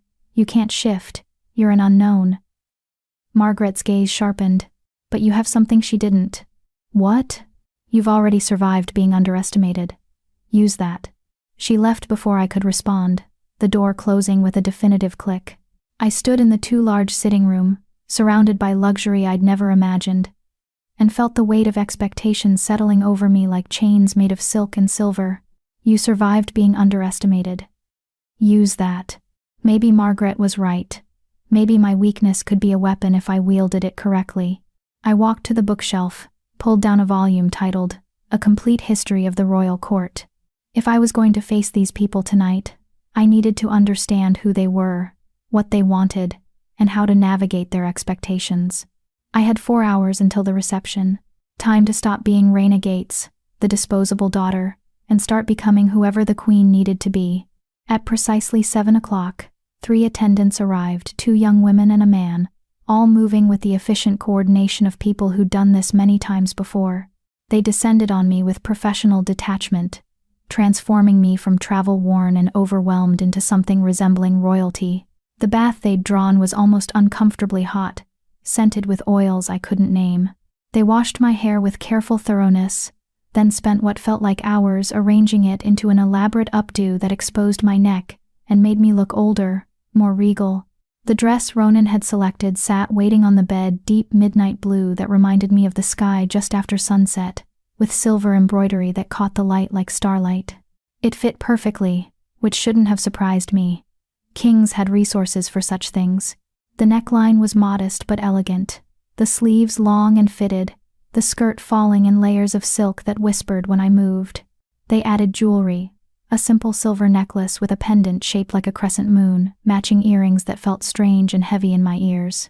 When they finally stepped back, I barely recognized the woman in the mirror. She looked like someone who belonged here. Someone who could command a room, navigate politics, stand beside a king without flinching. She looked like a lie I was about to tell with my entire body. "You look beautiful, Miss Gates," one of the attendants said softly. "The court won't know what hit them." I hoped she was right. A knock at the door, authoritative, familiar. Ronan's voice came through. "Raina, may I enter?" "Yes." He stepped inside, and I watched his expression shift surprise, perhaps, or approval. He'd changed into formal court attire, black and silver that echoed my dress, his hair pulled back to reveal the sharp angles of his face, a circlet of silver resting on his brow that proclaimed him king without needing words. We looked like a matched set. Intentional, strategic, and completely false. "You look." He paused, searching for words. Appropriate. That's possibly the least romantic compliment I've ever received. His lips twitched. I'm trying to be honest. You look like a queen, Raina. That's what matters tonight. The attendants had melted away, leaving us alone. Ronan circled me slowly, assessing with the same careful attention he'd used when we first met. The council will be watching for weakness, he said. Signs that you're overwhelmed, uncertain, malleable. Don't give them anything. So no crying, fainting, or running away screaming. Got it. I'm serious. He stopped in front of me. These people are predators. They'll test you, push boundaries, try to determine exactly how much disrespect they can show before I intervene. You need to establish dominance immediately. I'm not an alpha. I can't even shift. How am I supposed to establish dominance? With your mind, with words. He held my gaze. You're educated, intelligent, and observant. Use those weapons. When someone tries to belittle you, respond with such perfect courtesy that it becomes an insult. When they question your authority, cite pack law they've forgotten. Make them realize that underestimating you is a mistake. It was the same advice Margaret had given, phrased differently. Use being underestimated as a weapon. What if I fail? The question came out smaller than I intended. You won't. He said it with absolute certainty. Because failing would mean going back to your father's pack, to watching your sister live the life you should have had, to being nothing again, and you'd rather walk through fire than accept that. He was right. The thought of returning in disgrace, of admitting I couldn't handle this, was worse than any fear the court could inspire. Tell me who to watch for, I said. Who are the real threats? Ronan moved to a small desk, pulled out a sheet of parchment with names and brief descriptions written in neat script. I had this prepared for you. The key players. I scanned the list. 12 names, each with titles and brief notations. Lord Hadrian, head of council. Ambitious, believes king should marry alpha bloodline. Lady Seraphine, council member, wealthy, influential in southern territories. Commander Thane, head of royal guard, loyal but traditional. Lord Voss, council member, young, dangerous, thinks I'm weak. And more, a rogues gallery of people who would judge me, test me, potentially try to destroy me if I showed vulnerability. Lord Voss is the one to watch most carefully, Ronan said. He's been pushing for me to remarry someone from his family. Your existence ruins those plans. He'll try to undermine you subtly, make you seem foolish or incompetent. How do I handle him? With absolute confidence. If he asks you a question designed to make you look ignorant, turn it back on him. If he insults you indirectly, make sure your response leaves no doubt you understood the insult and chose to rise above it. Ronan's expression hardened. And if he crosses a line, I'll destroy him. But it's better if you handle it yourself first. I folded the parchment, tucked it into the hidden pocket the attendants had shown me in the dress. Anything else I should know? Yes. He stepped closer, his voice dropping. After tonight, rumors will spread. About us, about our relationship, about why I chose you.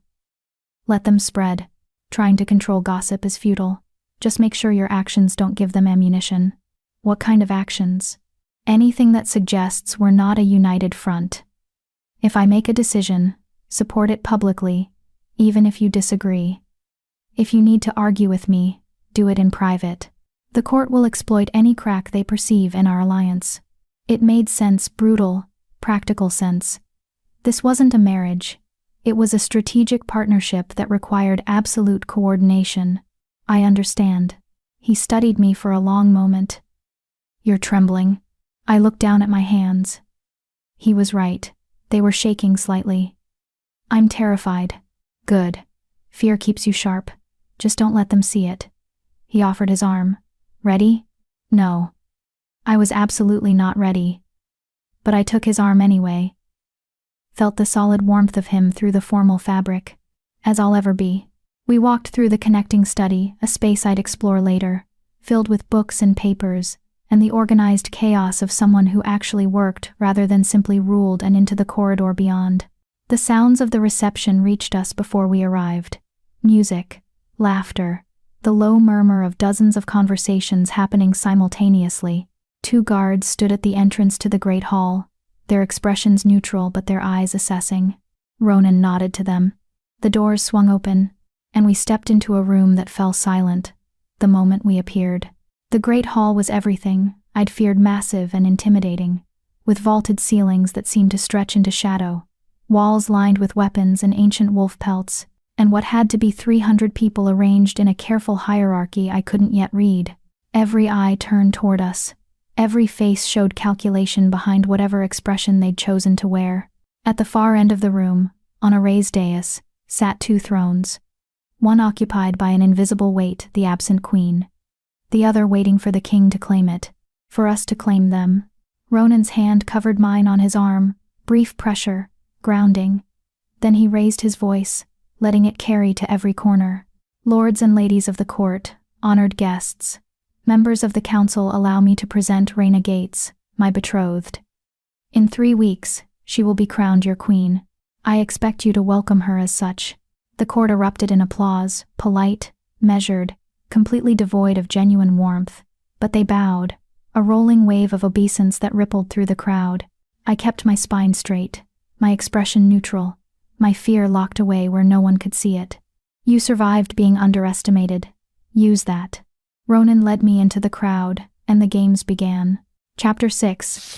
The Test of Wolves. The first person to approach was Lord Hadrian, the head of council, according to Ronan's list. He was older, perhaps 60, with silver threaded through dark hair and the bearing of someone who'd spent decades wielding authority. His smile was political perfection, warm enough to seem genuine, calculated enough to mean nothing. Your Majesty. He bowed to Ronan, then turned that assessing gaze on me. Miss Gates. What an unexpected honor to meet you. Unexpected. The word carried layers of meaning: surprise, skepticism, barely veiled disapproval. Lord Hadrian. I kept my voice steady, polite. The honor is mine. His Majesty speaks highly of your council, does he? Hadrian's eyebrows rose fractionally. How generous. And tell me, Miss Gates, what do you know of governing? Of the complexities involved in ruling multiple packs. There it was, the first test. He was questioning my qualifications, my intelligence, my right to stand here. I felt Ronan tense beside me, ready to intervene. I touched his arm lightly. I've got this. I know enough to recognize that governing requires understanding pack law, territorial disputes, resource management, and the delicate balance of power between tradition and progress, I said smoothly. I've studied pack history extensively, including the Reform Acts your own grandfather implemented 3 generations ago. Brilliant work on consolidating border territories, though the taxation structure proved contentious until the amendments of 1847. Hadrian's expression flickered surprise that I'd done my homework, and done it thoroughly. I also know, I continued, that the best rulers surround themselves with knowledgeable advisors and actually listen to their counsel. I look forward to learning from your experience, Lord Hadrian. It was perfect courtesy wrapped around a subtle reminder. I might be young and new, but I wasn't ignorant. And I was smart enough to acknowledge his expertise while establishing I wouldn't be pushed around. Hadrian's smile shifted into something more genuine. Indeed. Perhaps this will be an interesting partnership after all. He bowed again, slightly deeper this time, and moved away. Ronan's hand found the small of my back, a brief touch of approval. Well done. 1 down, I murmured. How many more? Too many to count. He was right. They came in waves, lords and ladies, council members and pack representatives, each with their own agenda, their own tests disguised as pleasantries. Lady Seraphine, elegant and vicious in equal measure, asked pointed questions about my family's modest standing. I deflected with observations about how true strength came from character rather than bloodline, which she couldn't argue without insulting herself. Commander Thane, the head of the Royal Guard, was more direct. Can you defend yourself, Miss Gates?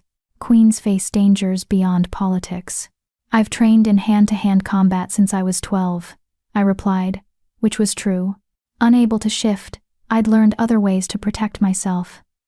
I may not have claws, Commander, but I have a knife and the knowledge to use it. Would you like a demonstration? His stern expression cracked into something almost like respect. "Perhaps another time, Miss Gates."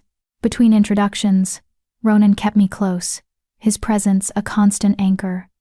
He'd guide me toward allies with subtle pressure on my elbow, steer me away from known troublemakers with a gentle hand at my back. It was like dancing a careful choreography where he led, and I tried desperately not to stumble. "You're doing better than I expected," he murmured during a brief moment of privacy near the refreshment table. "High praise." "I'm serious." The court expected someone timid, easily flustered. "You're holding your own."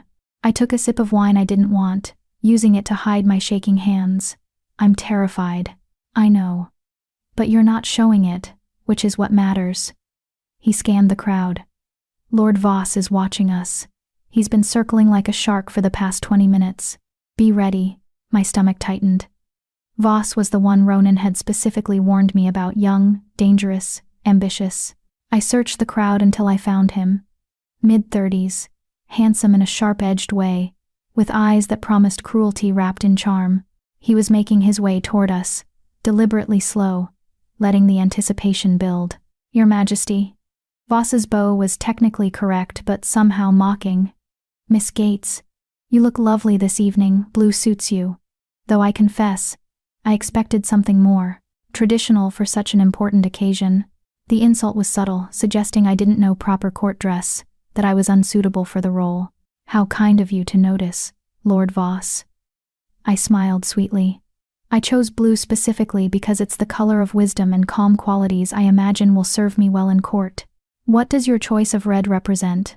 Aggression, or merely a bold fashion statement?" Voss's smile tightened. Around us, several people turned to listen, sensing blood in the water. "Sharp tongue, Miss Gates. One might think you're trying to compensate for other deficiencies." There it was, the real attack. Other deficiencies. He meant my inability to shift, the fundamental flaw that made me unworthy in the eyes of traditionalists. Ronan's hand moved to my waist, protective, but I stepped forward slightly, claiming this fight as my own. "If you're referring to my inability to shift, Lord Voss, please be direct. I've never found value in cowardly implications masquerading as politeness." I kept my voice level, even pleasant. "Yes, I cannot shift. Yes, that makes me unusual. But it also means I've spent my entire life developing skills that shifters often neglect: diplomacy, strategy, scholarly pursuits. I may not have claws, but I have a mind. I suspect that's what His Majesty values." "Is it?" Voss turned his attention to Ronan, his tone provocative. "Your Majesty, the court wonders, and forgive my boldness, but what does a king gain from marrying someone who cannot shift? Someone who cannot provide the traditional strengths Aluna offers?" Surely there were more suitable candidates. The crowd had gone silent now, everyone watching this confrontation unfold. Voss was forcing Ronan to publicly defend his choice, to explain why he'd chosen me over alpha-born shifters. Ronan's expression went cold. The temperature in the immediate area seemed to drop. When he spoke, his voice carried absolute authority. "Lord Voss, I'll explain this once, simply, so even you can understand." He stepped forward, making Voss reflexively step back. "I am your king. My choices are not subject to your approval or understanding. I chose Rhaena because she possesses qualities I require in a queen: intelligence, courage, and the ability to think strategically, rather than rely on brute strength." He paused, letting that sink in. "But since you seem genuinely curious about what I gain from this union, let me be explicit. I gain a partner who understands what it means to be underestimated and uses that as an advantage. I gain someone who studied pack law while others were getting drunk at pack runs. I gain a queen who will rule with her mind rather than her ability to intimidate through shifting." Ronan's gold eyes bore into Voss. "Now, do you have any other questions about my judgment? Or shall we discuss your recent failures in managing the eastern border disputes? Failures that suggest perhaps you're the one compensating for deficiencies?" The crowd collectively inhaled. Voss's face went white, then flushed with humiliation. Around us, people suddenly found their drinks fascinating, unwilling to meet his eyes. "No, Your Majesty," Voss managed through clenched teeth. "No further questions." "Good. Then I suggest you spend less time questioning your king and more time doing your actual job." Ronan dismissed him with a look, then turned to me, his expression softening fractionally. "Come, I want to introduce you to the Southern Pack representatives." He guided me away, leaving Voss standing alone in the middle of the crowd, publicly humiliated. "That was brutal," I murmured once we were out of earshot. "He deserved it, and now everyone knows what happens when they question my choice." His hand remained at my back, steady and warm. "How are you holding up? I need air. And possibly several glasses of wine. Soon. 2 more critical introductions, then I'll extract us." True to his word, he made quick work of the remaining necessary conversations, introducing me to allies who seemed genuinely welcoming, or at least professionally neutral. Throughout it all, I smiled, remembered names, asked appropriate questions, and slowly felt my face freeze into a mask of politeness that had nothing to do with what I actually felt. Finally, mercifully, Ronan caught Margaret's eye across the room. She nodded and began efficiently herding people toward the dining areas, a subtle signal that the formal reception portion was ending, transitioning into dinner that we, apparently, weren't required to attend. "Let's go," Ronan said quietly. We slipped out through a side door, escaping into a corridor that felt blessedly empty and quiet. The moment the door closed behind us, cutting off the noise of the reception, I sagged against the wall. "I can't believe I survived that." "Not only survived, you excelled." He leaned against the opposite wall, studying me. Hadrian was impressed. "Several council members I spoke with afterward mentioned your intelligence. Even Voss's humiliation works in our favor. Shows you have my protection." "I shouldn't need your protection. I should be able to handle this myself." "You did handle it yourself. I only intervened when he directly challenged my authority, not yours." Ronan's expression was serious. "Reyna, you stood in a room full of predators who wanted you to fail, and you held your own. That's not nothing." The validation settled something inside me. Some frantic voice that had been screaming I wasn't enough, would never be enough. "Thank you," I said softly, "for defending me, for giving me the chance to defend myself first. That's what partners do. Partners, not lovers, not mates, partners." It should have felt cold, but somehow it felt solid, real. We stood in the quiet corridor, both of us exhausted from the performance we'd just given. Through the walls, muffled sounds of the reception continuing without us, laughter and music, and political maneuvering that would extend late into the night. "I should show you something," Ronan said abruptly. "Before you're too tired. It's important." "What?" "Come with me." He led me deeper into the palace, away from the public areas, through corridors that grew progressively older, more primitive. The stone here was rougher, the carvings more ancient, the air colder.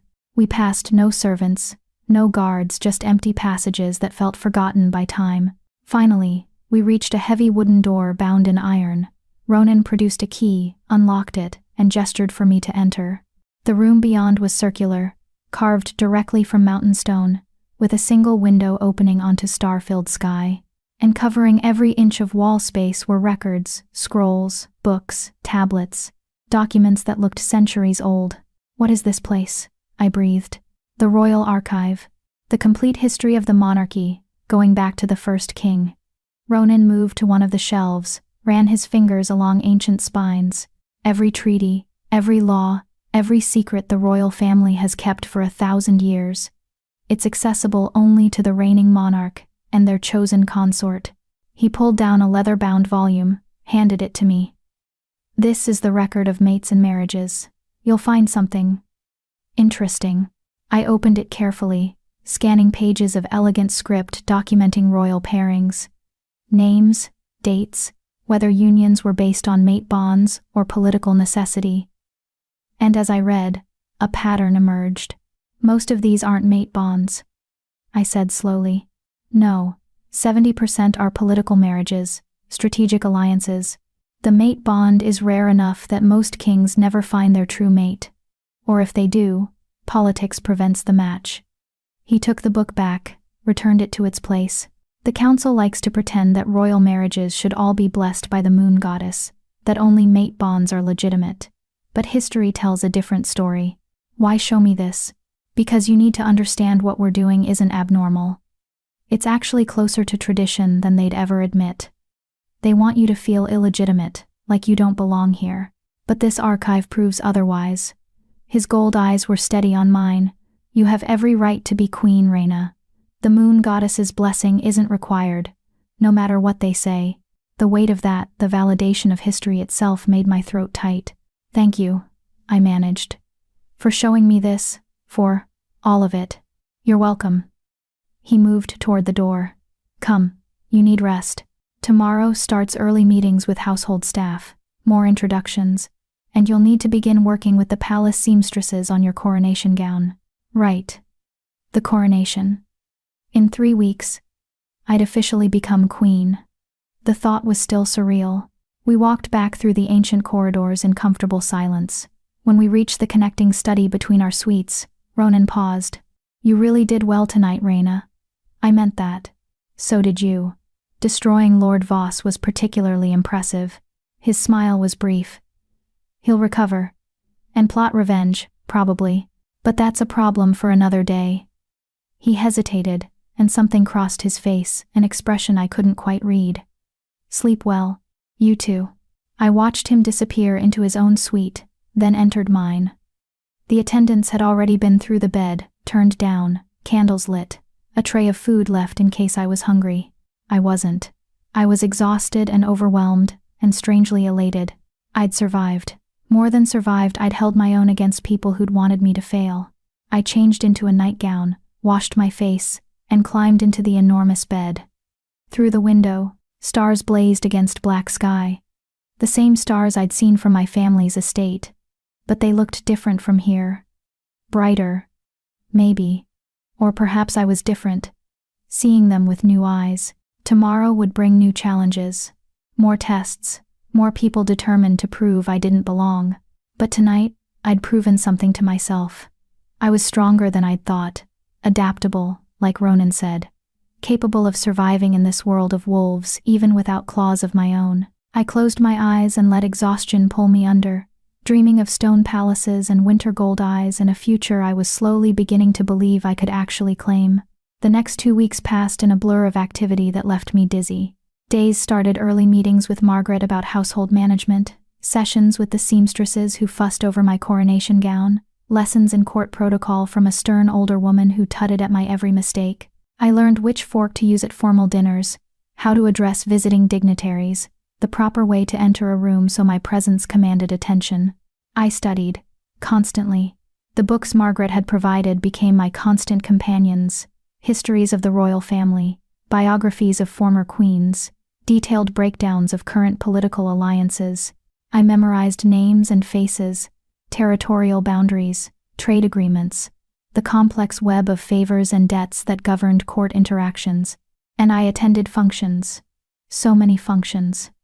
Dinners with visiting packs, afternoon teas with influential ladies, strategy meetings with the council where I mostly listened and learned. Each one was a performance, a careful dance of saying the right thing to the right person at the right time. Ronan was there for most of it, a steady presence at my elbow, guiding when I needed direction, stepping back when I could handle things myself. We fell into a rhythm, learning each other's signals, developing a wordless communication that made navigating court politics slightly less terrifying. He kept his promises. I had autonomy in my quarters he never entered without invitation. I had access to the archives, where I spent late nights reading by candlelight, absorbing the history I'd need to rule effectively. And he listened when I spoke. Actually considered my observations about court dynamics and political maneuvering. We worked well together. We were becoming genuine partners. But we weren't becoming anything more. Our interactions remained professional, cordial, strategically coordinated. He didn't share personal stories beyond what was necessary. I didn't ask about his late mate, about the grief I sometimes saw flash across his face when he thought no one was watching. We kept our walls intact, our distance maintained, our hearts carefully protected, until the night. Everything changed. It was 12 days before the coronation. I'd spent the afternoon in another tedious meeting about ceremonial protocols, then retreated to the archives for some blessed solitude. I was deep in a fascinating account of the third king's reign when I heard footsteps on the stairs too heavy to be servants, too purposeful to be casual. Ronan appeared in the doorway, and something in his expression made my stomach drop. "We need to talk." "That sounds ominous." "It is." He entered, closed the door behind him, unusual, since we typically left it open for propriety. "I received word today from the Eastern Territories. There's been an incident." I set down the book. "What kind of incident?" "The kind that requires my immediate presence. A border dispute has escalated into violence. 3 packs are on the brink of war, and if I don't intervene personally, it could destabilize the entire region." He ran a hand through his hair, a gesture of frustration I'd rarely seen from him. "I need to leave. Tonight." "For how long?" "Minimum 2 weeks. Possibly longer, depending on how complicated the negotiations become." 2 weeks. The coronation was in 12 days. "Will you be back in time for the coronation?" The question came out smaller than I intended. His expression softened. "That's why I came to find you. We need to discuss options." My heart sank. "You want to postpone it?" "I don't want to. But the council is suggesting it might be necessary." He moved closer, sat across from me at the reading table. "Tradition dictates that the king performs the coronation ceremony personally. If I'm not here, then I can't become queen." I understood the implications. "And if the coronation is postponed, it sends a message to the court that I'm not a priority, that political crises matter more than legitimizing my position." "Exactly." He looked genuinely frustrated. "Raina, I'm sorry. This timing is disastrous. But the Eastern situation, if it explodes into full war, hundreds could die. I can't ignore it." He was right. Of course, a king's duty to his people had to supersede ceremonial timing. But the thought of facing the court for weeks longer without the official authority of the crown, of giving Voss and others more time to undermine me. "What if," I said slowly, thinking it through, "you performed the coronation before you left, tonight or tomorrow? A private ceremony, small and quick, just enough to make it official. Then when you return, we can have the public celebration the court expects." Ronan was quiet, considering. "That's actually brilliant. It would give you legitimate authority while I'm gone, protect you from anyone who might try to take advantage of my absence. And it satisfies the legal requirements coronations don't have to be public to be binding." Hope sparked.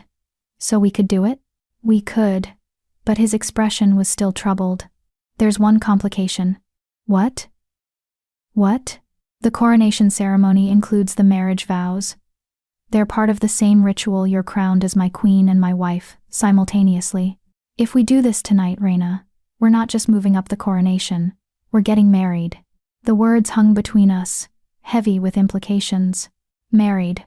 Not betrothed, not engaged actually, legally, permanently married. 12 days earlier than planned. No grand ceremony, no celebration, no time to mentally prepare for the finality of it. "I know it's not ideal," Ronan continued. "I know you expected more time, but if we're going to do this at all, it needs to be now. I leave at dawn." I thought of the alternative weeks alone in the palace without official authority, facing the court's judgment, dealing with challenges to my position while Ronan was gone. Thought of Voss and his political maneuvering, of the whispers that would grow louder in the king's absence. And I thought of Ronan's promise. "We're partners. I'll protect you." This was protection. Messy, rushed, imperfect but real. "All right," I heard myself say. "Let's do it. Tonight." His eyebrows rose. "You're sure?" "I'm terrified. But yes, I'm sure." I managed a shaky smile. "Besides, I've already been through one wedding where I watched from the sidelines. Might as well experience my own, even if it's abbreviated."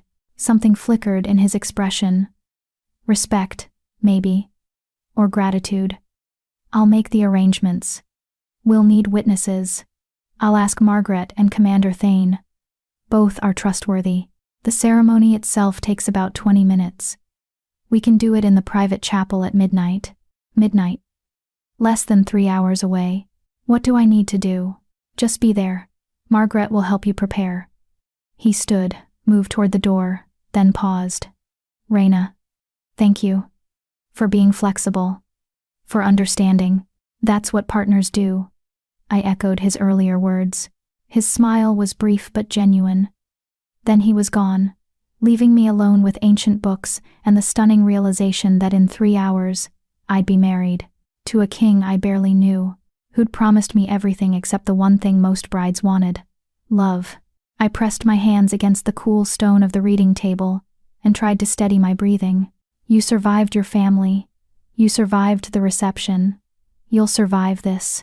I'd survive. I had to. Chapter 7. The Midnight Vows. Margaret arrived at my quarters within minutes of Ronan leaving. Her severe expression somehow even more intense than usual. His Majesty informed me of the change in plans, she said, without preamble, already moving toward my wardrobe. We have 2.5 hours to make you look like a queen being crowned, not a girl being rushed into marriage. Come. She pulled out a gown I'd never seen before, pure white silk that seemed to glow in the candlelight, simpler than the elaborate coronation dress that had been planned but no less beautiful. The bodice was fitted, embroidered with silver wolves that seemed to move when the fabric shifted. The skirt fell in clean lines to the floor, elegant in its restraint. When did this arrive? I asked, running my fingers over the silk. 3 days ago. His Majesty commissioned it as a backup, in case the formal gown wasn't ready in time. Seems his paranoia paid off. She began unlacing my day dress with efficient movements. The seamstress will have fits that it's being used for the actual ceremony instead of just fittings, but that's not our concern. I let her work, my mind spinning. Ronan had planned ahead, anticipated complications. It was so perfectly practical, so thoroughly him preparing for problems before they arose, protecting against contingencies. Margaret, I said as she began fastening the wedding gown. Have you seen many royal weddings? 4. She adjusted the shoulder seams. Including King Ronan's first. My hands stilled. What was it like? His marriage to Julie? Margaret was quiet for a long moment, her fingers working the tiny buttons along my spine. It was the happiest day of his life. And the beginning of his greatest tragedy, though we didn't know it then. Tell me about her. Please. I need to understand what I'm walking into. You're walking into a marriage that looks nothing like his first one, which is precisely why he chose you. She moved around to face me, adjusting the neckline. But yes, I'll tell you. You deserve to know. She guided me to sit, then began working on my hair. Nothing elaborate, just soft waves pinned back to expose my face, my neck, making me look young and vulnerable and somehow regal all at once.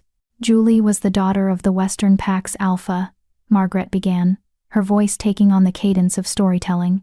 She and Ronan met at a diplomatic summit. He was 25, recently crowned after his father's death. She was 22, beautiful in that delicate way that made men want to protect her. The mate bond snapped between them instantly. Her hands moved through my hair with practiced efficiency. The wedding was enormous. 3 days of celebration, every pack in the kingdom represented. She wore a dress that took 6 months to make, covered in pearls and diamonds. She glowed with happiness. And Ronan, Margaret's voice softened. I'd never seen him smile like that, before or since. Like she'd brought light into places that had been dark his entire life. The image formed in my mind, Ronan young and in love, unguarded, happy. So different from the controlled, walled-off man I knew. They had 2 years together, Margaret continued. Good years. She softened his edges, made him laugh, reminded him there was more to life than duty. The palace felt different when she was here, warmer, somehow. Staff loved her because she remembered names, asked about families, genuinely cared. She began adding small white flowers to my hair, mountain blossoms that smelled of snow and stone. Then she got pregnant. And everything changed. Ronan said the pregnancy was difficult. Difficult doesn't begin to cover it. Margaret's hands stilled. Julie was always delicate, but carrying a shifter child, it nearly killed her from the first month. She could barely eat, could barely move. The healers said her body wasn't strong enough, that the child was taking everything from her. They recommended ending the pregnancy. My chest tightened. But she refused. She refused. Said giving the king an heir was her duty, her purpose. That she'd rather die having fulfilled that purpose than live knowing she'd failed him. Margaret's voice went hard. Ronan begged her to reconsider, told her he'd rather have her alive than any heir, but she wouldn't listen. She was convinced that her value lay in providing him a child. That's heartbreaking. It was. And it got worse. The pregnancy lasted 7 months. She went into early labor. For 3 days, she fought. The child was stillborn, a boy who never took a breath. And Julie. Margaret's voice cracked, just slightly. She held on long enough to see the baby, to tell Ronan she was sorry for failing him. Then she died in his arms. Tears burned my eyes. How did he survive that? Barely. For weeks, he locked himself in his quarters. Wouldn't eat, wouldn't see anyone, wouldn't rule. The council nearly declared him unfit. But eventually, he came out, changed. All the softness Julie had cultivated gone, replaced by stone and duty and absolute control. She stepped back, examining her work. That's who you're marrying tonight, Raina. A man who loved so completely that losing it nearly destroyed him. A man who built walls so high that nothing can reach him anymore. Don't expect him to let you in. Don't expect warmth or romance or any of the things young women dream of in marriage. I don't, I said quietly. He's been very clear about what this is. Good. She handed me a small mirror. Because if you expect more, you'll break your heart against those walls. And I've seen enough broken hearts in this palace to last several lifetimes. I looked at my reflection, barely recognized the woman looking back. She looked older than 23, more composed, ethereal in the white gown with flowers in her hair. She looked like someone who could be a queen. She looked like she had no idea what she was doing. One more thing, Margaret said, producing a small velvet box.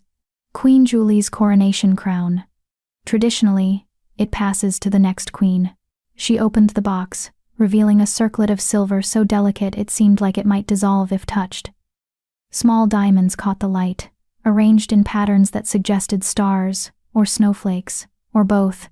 It's beautiful, I breathed. It was made for her, specifically designed to look fragile, feminine, unthreatening, exactly what everyone expected of her. Margaret's expression was unreadable. The question is, what will they make for you? I don't know yet. Neither do they. Which is why you're dangerous. She set the box aside. This crown is just for tonight. Your official coronation crown is being forged now, and it will be entirely different. Stronger. But for the ceremony, you'll wear Julie's. It's tradition. I touched the circlet gently, feeling the weight of history, of the woman who'd worn it before me, who'd loved Ronan completely and died trying to give him something he'd never asked for. I won't make her mistakes, I promised silently. I won't destroy myself trying to be something I'm not. It's time, Margaret said. The chapel is ready. The private chapel was hidden deep in the oldest part of the palace.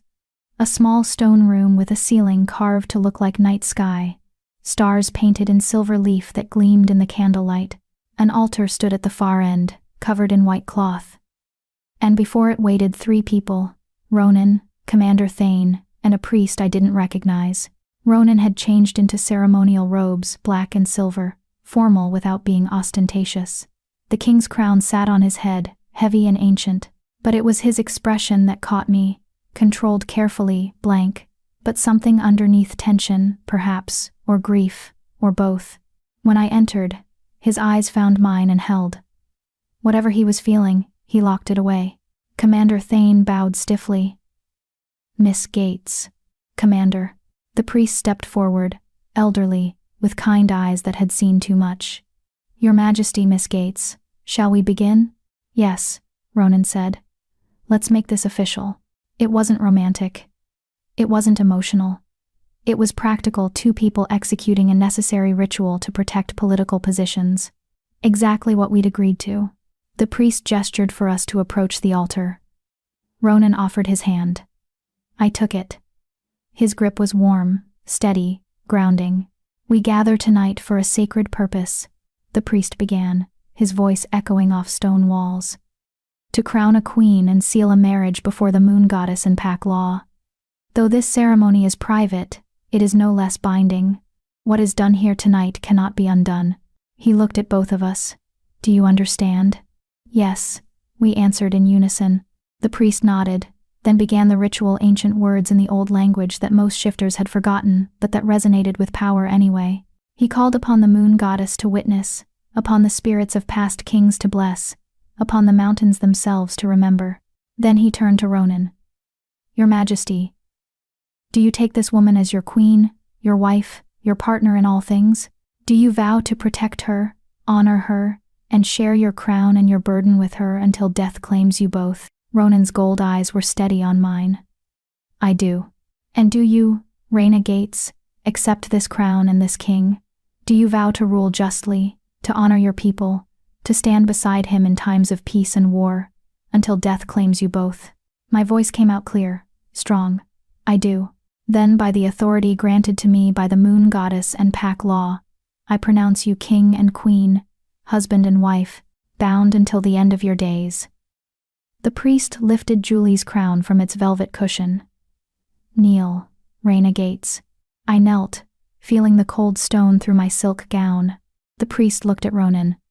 Your Majesty, as the reigning monarch, it falls to you to crown your queen. Ronan took the circlet, that delicate thing that had adorned Julie's head, that carried the weight of his greatest loss, and stepped closer. For just a moment, something cracked in his expression, pain, raw and devastating, that he couldn't quite hide. He was placing his dead mate's crown on his new wife's head, replacing one woman with another, making physical the betrayal his heart probably screamed was unforgivable. Ronan, I whispered, so quietly only he could hear. You don't have to. Yes, I do. His voice was rough. This is duty. We both understand duty. He placed the crown on my head, gentle, reverent, like handling something sacred and broken. It settled into place, surprisingly heavy for something so delicate. Rise, Queen Rhaena, the priest intoned. Rise and claim your place. I stood, the crown solid and real on my head. Ronan's hand found mine again, and together we turned to face our tiny audience, Margaret, Thane, and the priest. 3 witnesses to a marriage that would reshape the kingdom. It's done, Ronan said flatly. Margaret, prepare the official documents for the council's review at first light. Commander Thane, double the Queen's Guard effective immediately. She's to have the same protection I do. They bowed, understanding this was a dismissal. The priest approached, carrying a leather-bound registry. If you'll sign, Your Majesties. Making it official in writing as well as word. We signed my handwriting next to Ronan's in the book that contained every royal marriage for 1,000 years. My name suddenly carrying weight it had never had before. Rhaena Gates Blackthorn, Queen of all packs. The priest closed the book with finality. May the moon goddess bless your union and your reign. He bowed and left, taking Thane and Margaret with him. And suddenly we were alone, husband and wife, king and queen, 2 people who'd promised each other everything except love. Ronan removed his crown first, set it on the altar with more force than necessary. Then, carefully, he reached up and removed the circlet from my head. You wore this well, he said quietly, studying it. Julie would have. She would have understood why I had to do this. I'm sorry, I said. I know tonight was difficult for you. Wearing her crown, saying those vows again. Don't. He set the circlet down gently, like it might shatter. Don't apologize for circumstances neither of us created. This isn't your fault, Rhaena. It's just complicated. Complicated is an understatement. He turned to face me fully, and in his expression I saw exhaustion, grief, and something else. Something that might have been gratitude, or respect, or recognition that we were both survivors trying to navigate impossible situations. We're married, he said, like he was still processing it. We are. How do you feel? The question surprised me with its directness. I considered lying, giving him the easy answer. But we'd promised honesty, terrified, overwhelmed, and strangely relieved that it's done, that I'm officially protected now. I met his eyes. How do you feel? Like I've betrayed someone who can't forgive me. The words came out raw, unfiltered, like I've taken something that belonged to her and given it to someone else. Even though intellectually I know that's not fair to either of you, that Julie is gone, that you deserve this position, that we made the right strategic choice. But emotions aren't logical. I reached out, touched his arm the first time I'd initiated physical contact. She's not betrayed. You did what you had to do to protect your kingdom, to survive. That's not betrayal. That's living. Is it? His voice was bitter. Because it feels like I'm just going through motions, performing duties, existing without actually being alive. The vulnerability in those words cracked something open between us, the careful professional distance we'd maintained, shattering into something more honest, more painful. Then we're both ghosts, I said quietly. Going through motions, performing roles, surviving rather than living. Maybe that's all we can do right now. He looked at me for a long moment. You understand. That's why this works. We both understand what it means to lose everything and keep going anyway. Yes. We stood in the candlelit chapel, newly married, facing truths neither of us wanted to acknowledge. That we were both broken, both surviving, both going through motions because the alternative was too painful to contemplate. I leave at dawn, Ronan said finally. I'll be gone at least 2 weeks, possibly longer. I know. The council will test you in my absence. Voss, especially. Don't let them intimidate you. You have full authority now, legal and binding. If anyone questions it, refer them to the documents. He paused. And Reyna? If anything happens, if you need me, if it becomes dangerous, send word immediately. I'll come back. Nothing will happen. I'll be fine. Promise me you'll be careful. Promise you won't take unnecessary risks just to prove yourself. The concern in his voice was unexpected, touching. I promise. And Ronan, promise me you'll come back safely, that you won't take unnecessary risks just to escape this. His expression shifted recognition that I'd seen through him, understood that part of him wanted to throw himself into danger, rather than face what he'd just done. I promise, he said finally. We left the chapel together, walking through silent corridors, back toward our suites. The palace felt different now, like it recognized something had changed, that I'd crossed some invisible threshold from guest to owner. At the connecting door between our quarters, Ronan paused. This wasn't the wedding you probably imagined as a girl. No, I admitted, but it was honest. That's worth more than romance right now. Is it? Ask me in a year. His smile was brief, sad. Good night, Reyna. Queen Reyna. Good night, Ronan. He disappeared into his suite. I entered mine, removed the white gown carefully, and climbed into bed, still wearing the simple chemise underneath. I was married. Queen. Everything had changed in a midnight ceremony that had taken less than 30 minutes. And tomorrow, my husband would leave. And I'd face the court alone. I pressed my fingers against my lips, remembering the brief kiss Ronan had given me at the ceremony's end. Cold, formal, perfunctory. Nothing like the kiss Carol had given Celeste at their wedding, full of passion and promise. But then, this wasn't that kind of marriage. This was survival wrapped in silk and silver. Strategic alliance dressed up as sacred union. It would have to be enough. It was enough. I closed my eyes and tried to convince myself that was true. Dawn came too quickly. I'd barely slept, my mind churning through everything that had happened, everything that was about to happen. When I finally gave up on rest and dressed for the day, the sky was just beginning to lighten pale gray, replacing black, stars fading into memory. I made my way to the courtyard where Ronan would depart, wrapped in a cloak against the morning chill. His traveling party was already assembled, a dozen guards, several advisors, horses, stamping impatiently in the cold. Ronan stood at the center, giving final instructions to Commander Thane. He'd changed back into practical traveling clothes, the king's crown replaced by simple functionality. But even in plain garments, his authority was unmistakable. He saw me approaching and broke away from the group. "You're awake early," he observed. "Couldn't sleep. Thought I'd see you off." I pulled the cloak tighter. "How long is the journey to the Eastern Territories?" 4 days hard riding, then however long negotiations take. He studied my face. "You look exhausted. So do you." "Fair enough." He glanced back at his waiting party. "I need to go. But Reyna, remember what I said. Don't let them intimidate you. You're queen now, with all the authority that entails. Use it.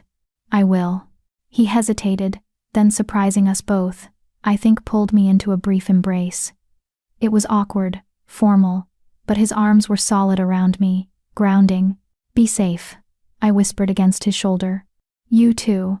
He released me, stepped back, his expression carefully neutral again. Then he mounted his horse in one fluid motion, raised his hand in signal, and the party moved out, hooves clattering on stone, echoing off palace walls, fading into the distance. I watched until they disappeared around the mountain path, until even the echo of their departure was swallowed by morning. Then I turned back toward the palace, this massive stone fortress that was now mine to navigate, mine to rule, mine to survive. You've survived worse, I reminded myself. But had I? I'd survived being broken, being disposable, being overlooked. This was different. This was being thrust into power without preparation, expected to command people who wanted me to fail, while the only person who'd promised to protect me was 4 days' ride away. The palace loomed before me, beautiful and terrifying, home and prison. I lifted my chin, straightened my spine, and walked back inside. I was Queen Rhaena now. Time to figure out what that meant. Chapter 8. The Queen's Trial. The first week of Ronan's absence passed in a haze of meetings, decisions, and endless tests of my authority. The council convened daily, ostensibly to brief me on kingdom affairs but actually to assess whether I was competent enough to be left in charge. They questioned every decision I made, challenged my interpretations of pack law, suggested always politely, always with respect, that felt like mockery, that perhaps certain matters should wait for the king's return. I held firm, cited precedent, made decisions that were legally sound even if they made me unpopular, and slowly, grudgingly, some of them began to take me seriously. But not Voss. Never Voss. He attended every meeting with barely concealed contempt, his questions designed to make me look ignorant, his suggestions always undermining my authority. And because he was technically respectful, never crossing into outright insubordination, I couldn't call him out without looking petty or insecure. It was a masterclass in subtle warfare, and I was losing ground daily. On the 8th day of Ronan's absence, everything came to a head. I was in the council chamber, a room designed for intimidation, with high ceilings and a massive table where I sat at the head. Ronan's empty seat beside me, a constant reminder of my isolation. The morning's agenda had been routine: trade disputes, border patrol reports, budget allocations. Then Voss stood, and the temperature in the room seemed to drop. "Your Majesty," he said, his tone dripping false courtesy. "If I may raise a matter of some urgency?" I gestured for him to continue, already tensing for whatever attack he'd planned. "News has reached us from the southern territories. Alpha Theron Gates, your father, has fallen ill. Gravely so. His pack requests your presence too. Say goodbye, should the worst occur." The words hit like a physical blow. My father, dying. The man who'd raised me, disappointed in me, ultimately traded me away, but still my father. Around the table, council members exchanged glances. Some looked sympathetic. Others, like Voss, looked calculating. "When did this news arrive?" I managed, my voice steadier than I felt. "Last night. The messenger is waiting for your response." Voss leaned forward. "Of course, as queen, you cannot simply leave the capital without the king's permission. But as a daughter, surely you understand the need to see your dying father. It's quite the dilemma." There it was, the trap. If I left, I'd be abandoning my post, suggesting the kingdom was less important than personal matters. But if I stayed, I'd look heartless, cold, unfeeling. Either way, I'd lose credibility. "What is the nature of his illness?" I asked, buying time to think. "The reports are unclear. Some kind of seizure, followed by paralysis. The healers aren't optimistic." Voss's expression was sympathetic, but his eyes gleamed with malice. "I'm sure you're devastated." "Of course she is," Lord Hadrian interjected. "This is her father, your Majesty. Perhaps we could arrange an escort, a brief visit, properly chaperoned, to fulfill your filial duties?" It was a reasonable suggestion, and I almost accepted it. Then I caught something in Voss's expression, satisfaction. Like I was doing exactly what he'd expected. This wasn't just about my father. This was about getting me out of the capital, away from my authority, vulnerable. No, I said firmly. Voss's eyebrows rose. No? I will send healers from the royal medical staff, the best we have. I'll send supplies, money, whatever my father's pack needs. But I will not leave the capital during the king's absence. My duty to the kingdom supersedes personal matters. Gasps rippled around the table. Lady Seraphine looked scandalized. Your Majesty, he's your father, your family. Huh. And I am queen of all packs now. Every alpha, every pack member, is my responsibility. I cannot abandon thousands for the sake of one, even if that one is my father. I held Voss's gaze. My family will understand that duty comes first. They raised me to understand that. The irony wasn't lost on anyone. The family that had taught me I was worthless for failing to shift would now be reminded that I took duty seriously enough to sacrifice personal grief for the kingdom's stability. How very cold, Voss said softly. One might think you didn't care at all. One might think I understand what it means to be queen, I countered. To make difficult choices for the greater good. If you interpret duty as coldness, Lord Voss, perhaps you don't understand leadership as well as you think you do. His expression hardened. Around the table, several council members looked impressed. Hadrian actually smiled, brief but genuine. Very well, Voss said tightly. If that's your decision. It is. Commander Thane, please arrange for our best healers to leave for the southern territories immediately, and send word to my mother that she has the crown's full support and resources. I stood, signaling the meeting's end. Now, unless there are other urgent matters, I have work to attend to. They filed out, some bowing with new respect, others like Voss radiating barely suppressed anger. Only Margaret remained, waiting until the room emptied. That was well done, she said quietly. Voss was trying to manipulate you into leaving so he could undermine your authority in your absence. You saw through it. Was I wrong? The question burst out. Should I have gone to see my father? I don't know. Margaret's expression was unusually gentle. But I know that if you'd left, Voss would have spent your absence convincing the council that you were unfit, that the king made a mistake, that you were too young and weak to rule. By the time you returned, your position would have been destroyed. She was right. I knew she was right, but it didn't ease the guilt churning in my stomach. What if he dies? I whispered. What if I never see him again? And the last conversation we had was him telling me to make myself presentable for a king I didn't want to marry. Then you'll live with that regret, as we all live with our regrets. Margaret moved toward the door. But you'll live with it as queen, with power and authority. That has to count for something. She left me alone in the council chamber, surrounded by the ghosts of decisions that had shaped kingdoms, feeling the weight of the crown still metaphorical, still months away from its final forging, pressing down on me with crushing force. I'd made the right political choice, but I wasn't sure it was the right human one. 3 days later, news arrived that my father had recovered. The healers I'd sent reported it was a mild seizure, not life-threatening, though he'd need time to fully recuperate. The relief was overwhelming. I hadn't killed him through neglect, hadn't sacrificed my last chance to reconcile on the altar of political strategy, but the damage to my relationship with my family was done. My mother sent a brief letter, coldly formal, thanking me for the healers but noting my absence had been noticed and discussed. Celeste wrote too, her hurt evident in every line. I know you're queen now, Ray, but he's still our father. How could you not come? I wanted to explain. Wanted to make them understand the impossible position I'd been in, the trap Voss had set, the necessity of putting the kingdom first, but they wouldn't understand. They'd never had to choose between duty and love, never had to sacrifice personal feelings for political survival, so I filed their letters away and tried not to think about the growing distance between us. The council's respect for me increased after that incident. Even Voss backed off, his challenges less frequent, his respect marginally more genuine. I'd proven I could make hard decisions, that I wouldn't be manipulated by emotional appeals. I'd proven I could be the queen they needed, even if it cost me the daughter they'd wanted. On the 15th day of Ronan's absence, everything changed again. I was in the shared study the room connecting my quarters to Ronan's, lined with books and maps and correspondence that piled up daily.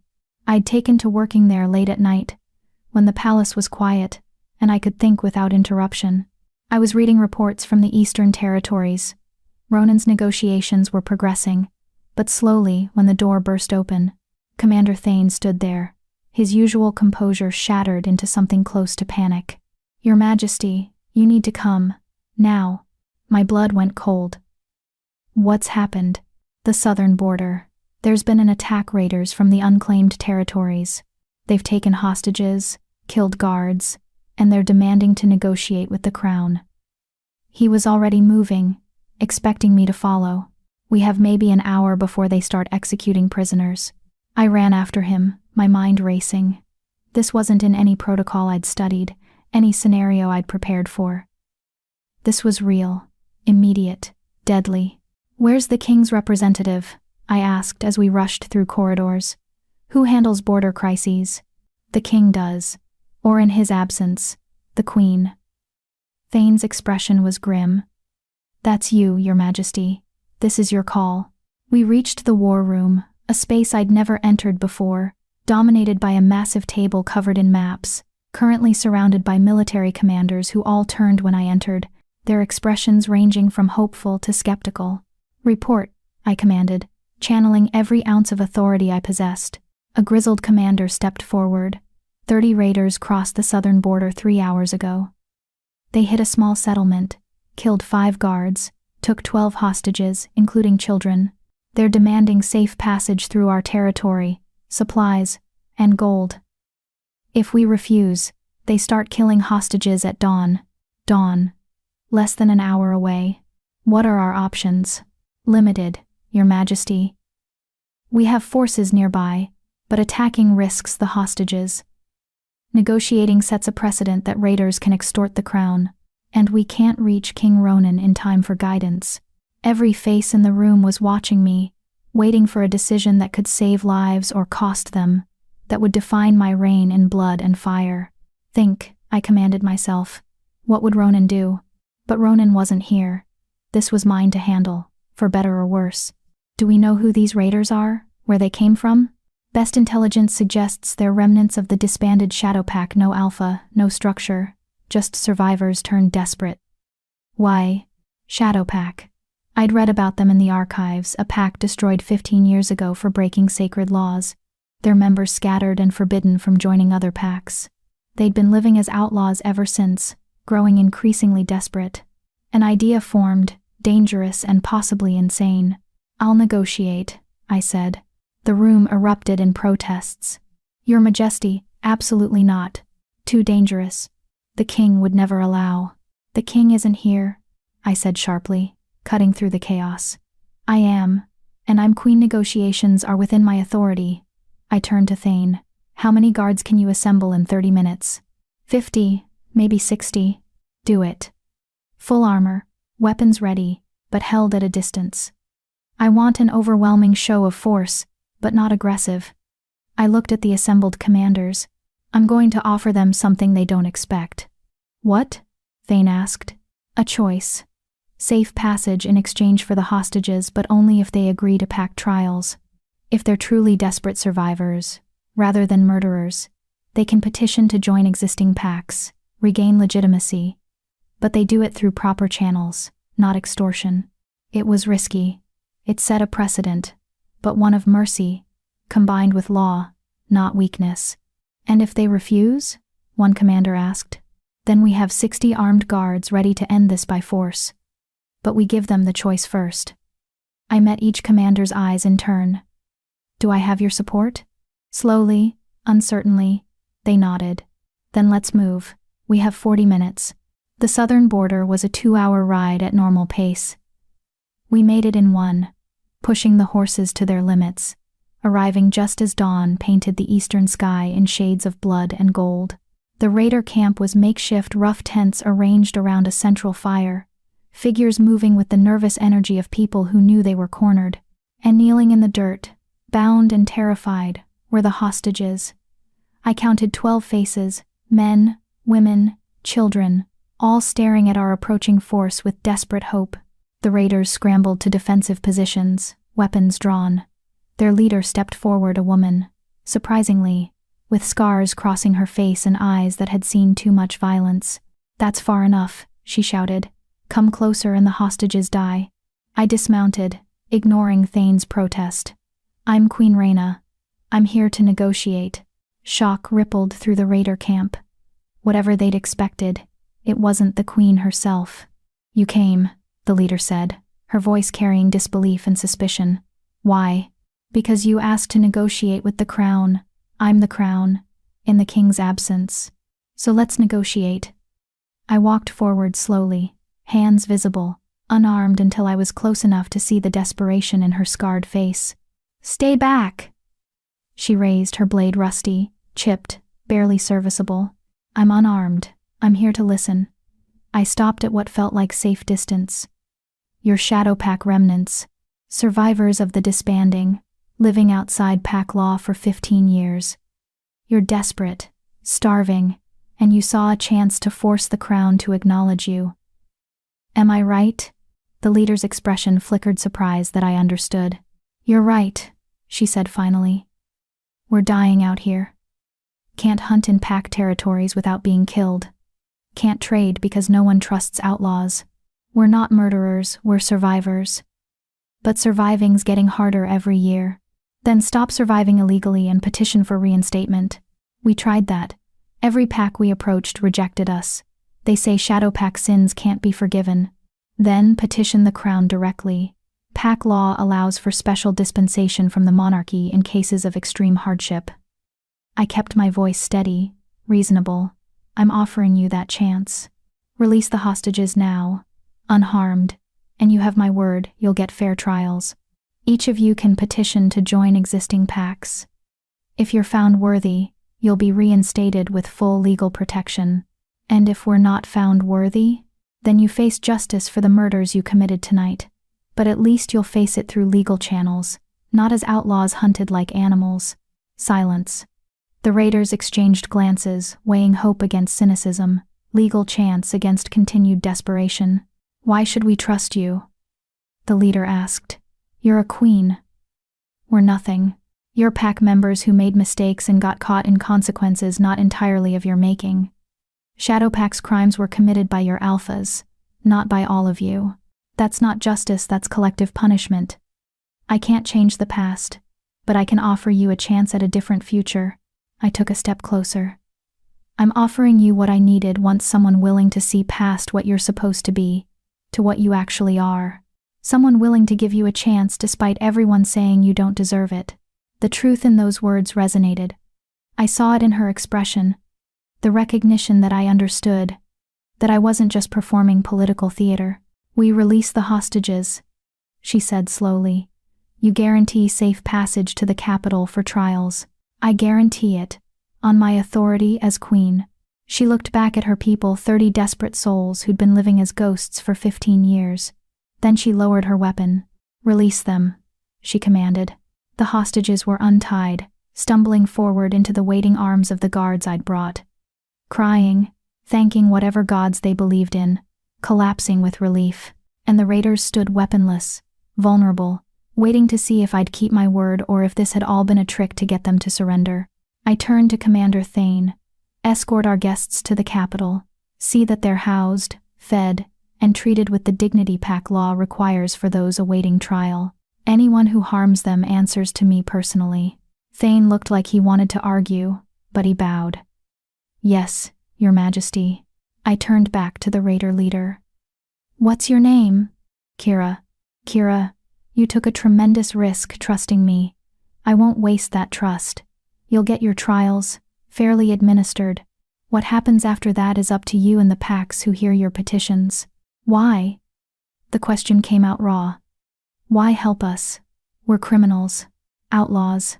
"Because everyone deserves a chance at redemption, even people the world has written off as broken." I held her gaze. "Especially them." Understanding flickered in her scarred face, recognition that I was talking about myself as much as her. "Thank you, Your Majesty." I nodded, then walked back to my horse, every muscle shaking with delayed fear and adrenaline.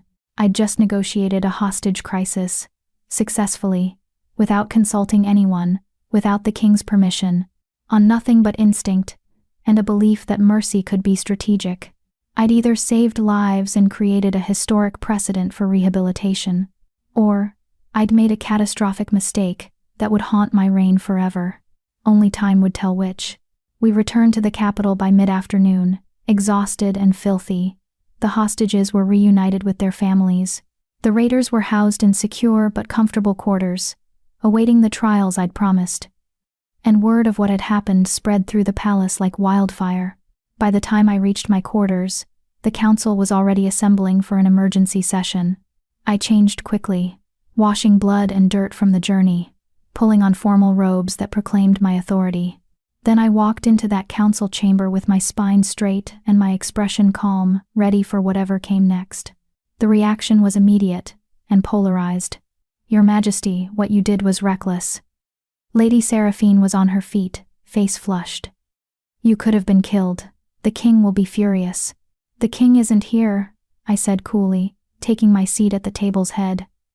"I am, and I made the decision I believed was correct." "You negotiated with outlaws," another council member protested. "You offered them legal protections they forfeited 15 years ago." "I offered them trials, which pack law allows.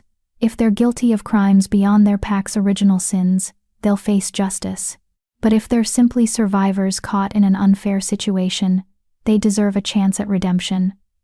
That's not weakness, that's mercy tempered with law. It sets a dangerous precedent," Voss said, his voice carefully neutral. "Every outlaw group will now think they can extort the crown for favorable treatment. Only if they're willing to submit to legal trials and potentially face execution if found guilty," I countered. "This isn't a free pass, it's a calculated risk with severe consequences for failure. That's not extortion, that's justice." Lord Hadrian leaned forward. "Your Majesty, I must admit this was brilliantly handled. Risky, yes. Unconventional, certainly, but you saved 12 lives, captured 30 outlaws who've been evading justice for years, and you did it without bloodshed. That's remarkable leadership." Other council members murmured agreement, not universal, but growing. "The question," Hadrian continued, "is what the king will think when he returns. You acted without his knowledge or permission. Some might interpret that as overstepping. I acted within my authority as queen during the king's absence. Pack law is clear on this in times of crisis. The ranking monarch present makes decisions. That was me." I held his gaze.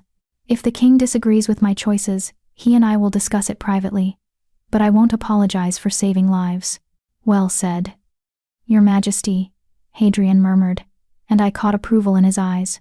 Voss said nothing, but his expression was calculating, reassessing, perhaps, what kind of queen I actually was.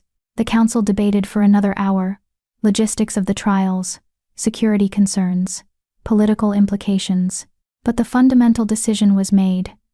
We'd proceed with the trials, honor my word, and face whatever consequences came. By the time the meeting ended, I was so exhausted I could barely stand. Margaret found me in the corridor outside. "You look half dead. Feel fully dead. Come, you need food and rest." She guided me back toward my quarters. "For what it's worth, I think you did the right thing. Dangerous, but right. Tell me that if I've started a war." "You won't. You showed strength and mercy in equal measure, that's what queens do." She paused at my door. "The king returns tomorrow. His messenger arrived while you were at the border. He'll be here by midday. Tomorrow, I'd face Ronan and explain what I'd done.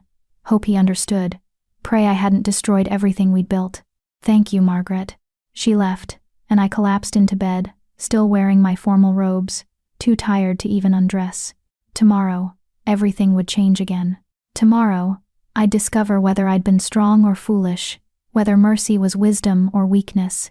Tomorrow, my husband, the king I barely knew but had somehow started to trust, would return and render judgment on the queen I'd become in his absence.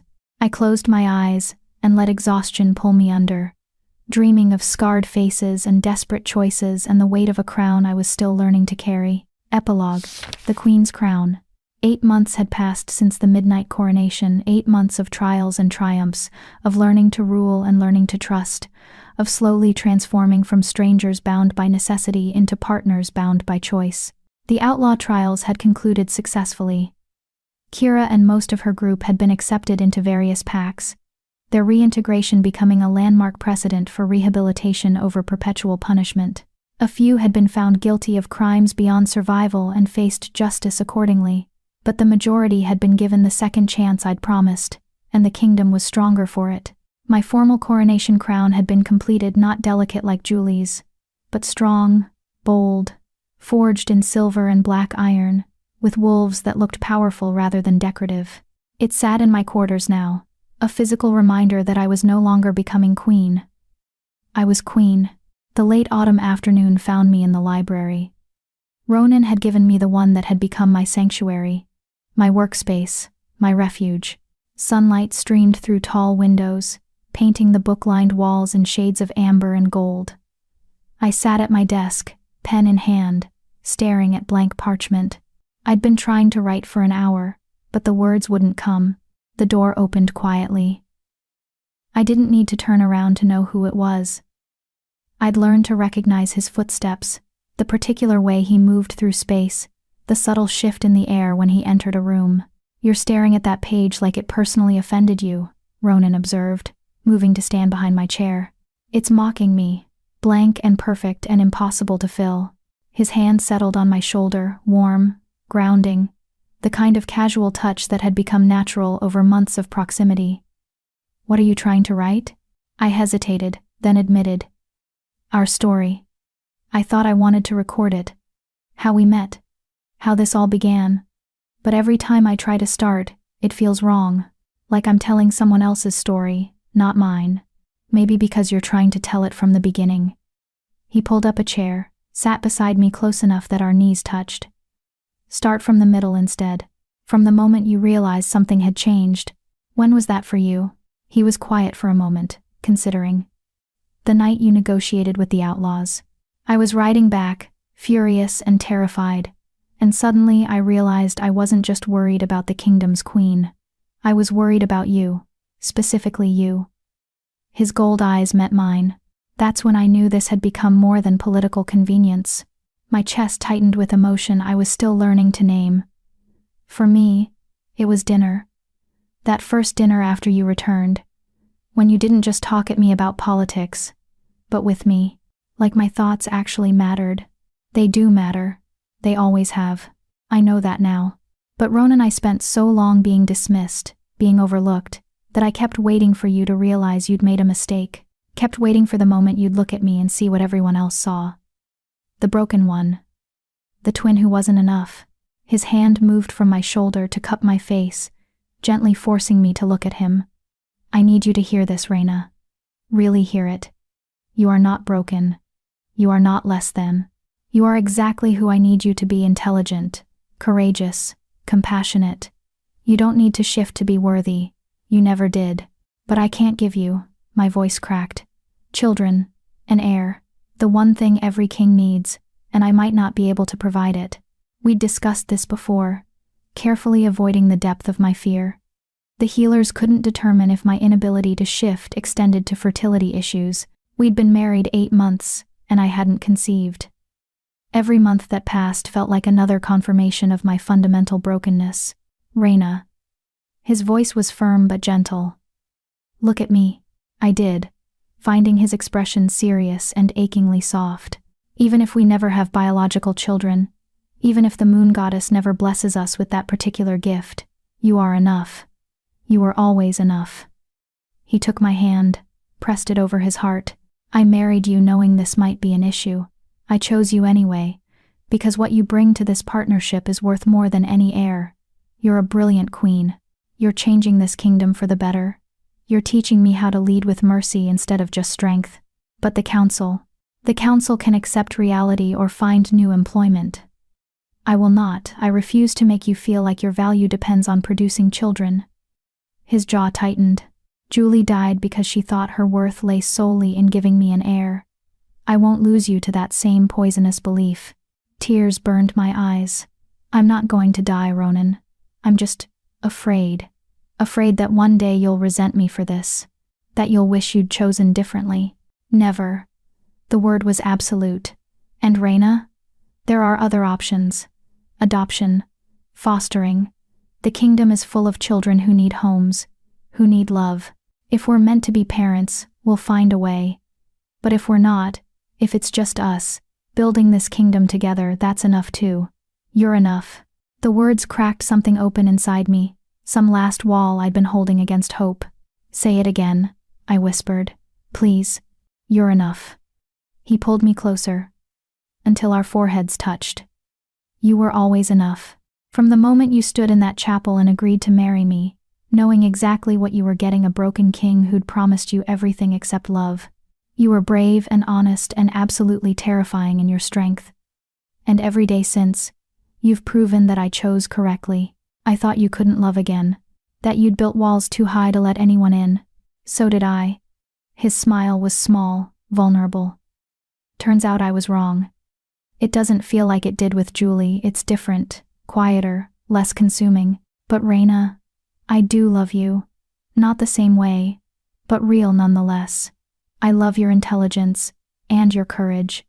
I love how you see problems I miss and solutions I wouldn't consider.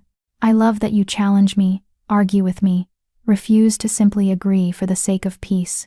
My breath caught. You love me? I love you. He said it firmly, like a vow. I fought it for months, convinced I couldn't survive loving and losing again. But somewhere between your coronation and today, I realized I was already in love with you, had been for a while. I just hadn't admitted it. I love you too, I whispered, the words feeling both new and ancient. I didn't think I would, thought I'd be content with partnership and respect. But you made me feel seen, Ronan. Made me feel like I mattered for who I actually am, not who I was supposed to be. He kissed me then, not the cold, formal kiss from our wedding, but something warm and real and full of promise. I melted into it, feeling 8 months of careful distance finally dissolving into genuine intimacy. When we pulled apart, he was smiling a real smile that transformed his entire face. I have something for you, he said, standing and moving to the door. Wait here. He disappeared into the corridor, leaving me slightly dazed, processing the enormity of what had just happened. Ronan loved me. Actually loved me, not just respected or appreciated, but loved. He returned carrying a small wooden box, beautifully carved with wolves running through forests. I commissioned this months ago, he said, setting it on my desk, but I was waiting for the right moment. I think this is it. I opened the box carefully. Inside, resting on black velvet, was a crown but unlike any I'd seen before. Smaller than the formal coronation crown, more delicate but no less strong. Silver worked into intricate patterns that suggested both strength and grace, and embedded throughout were tiny stones that caught the light, not diamonds or expensive gems, but simple mountain crystals, the kind found in the peaks surrounding the palace. It's beautiful, I breathed. What's it for? For wearing when you don't want the formal crown's weight. For private moments, intimate gatherings, times when you want to feel like queen without the performance. He lifted it from the box, and I saw the inscription along the inner band. You were always enough. Fresh tears spilled down my cheeks. Ronan, may I? He gestured, and I nodded. He placed the crown on my head with the same gentle reverence he'd shown the night of our midnight ceremony. But this time, there was no grief in his expression, only love, clear and bright. Perfect, he murmured. My queen, my partner, my love. I stood, moved into his arms, and let myself finally believe it. That I was worthy, that I was enough. That being broken hadn't made me worthless. It had made me adaptable, strong, capable of building something beautiful from fragments.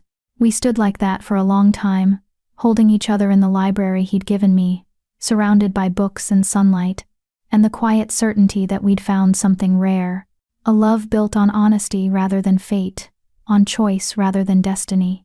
I have a riddle for you, I said finally, pulling back to look at him. His eyebrows rose. Oh? What grows stronger when broken, finds truth in pieces, and becomes whole by accepting it never was. He considered, his expression thoughtful. Then understanding dawned, and his smile was warm. Us, I agreed.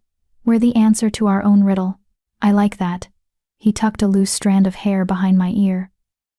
Though I should warn you, I'm going to ask you to marry me again tonight. I laughed, surprised. We're already married. I know, but I want to keep choosing you, every day, every night, for the rest of our lives. So I'll keep asking, and you can keep saying yes. Or I could ask you sometimes. Fair is fair. Even better.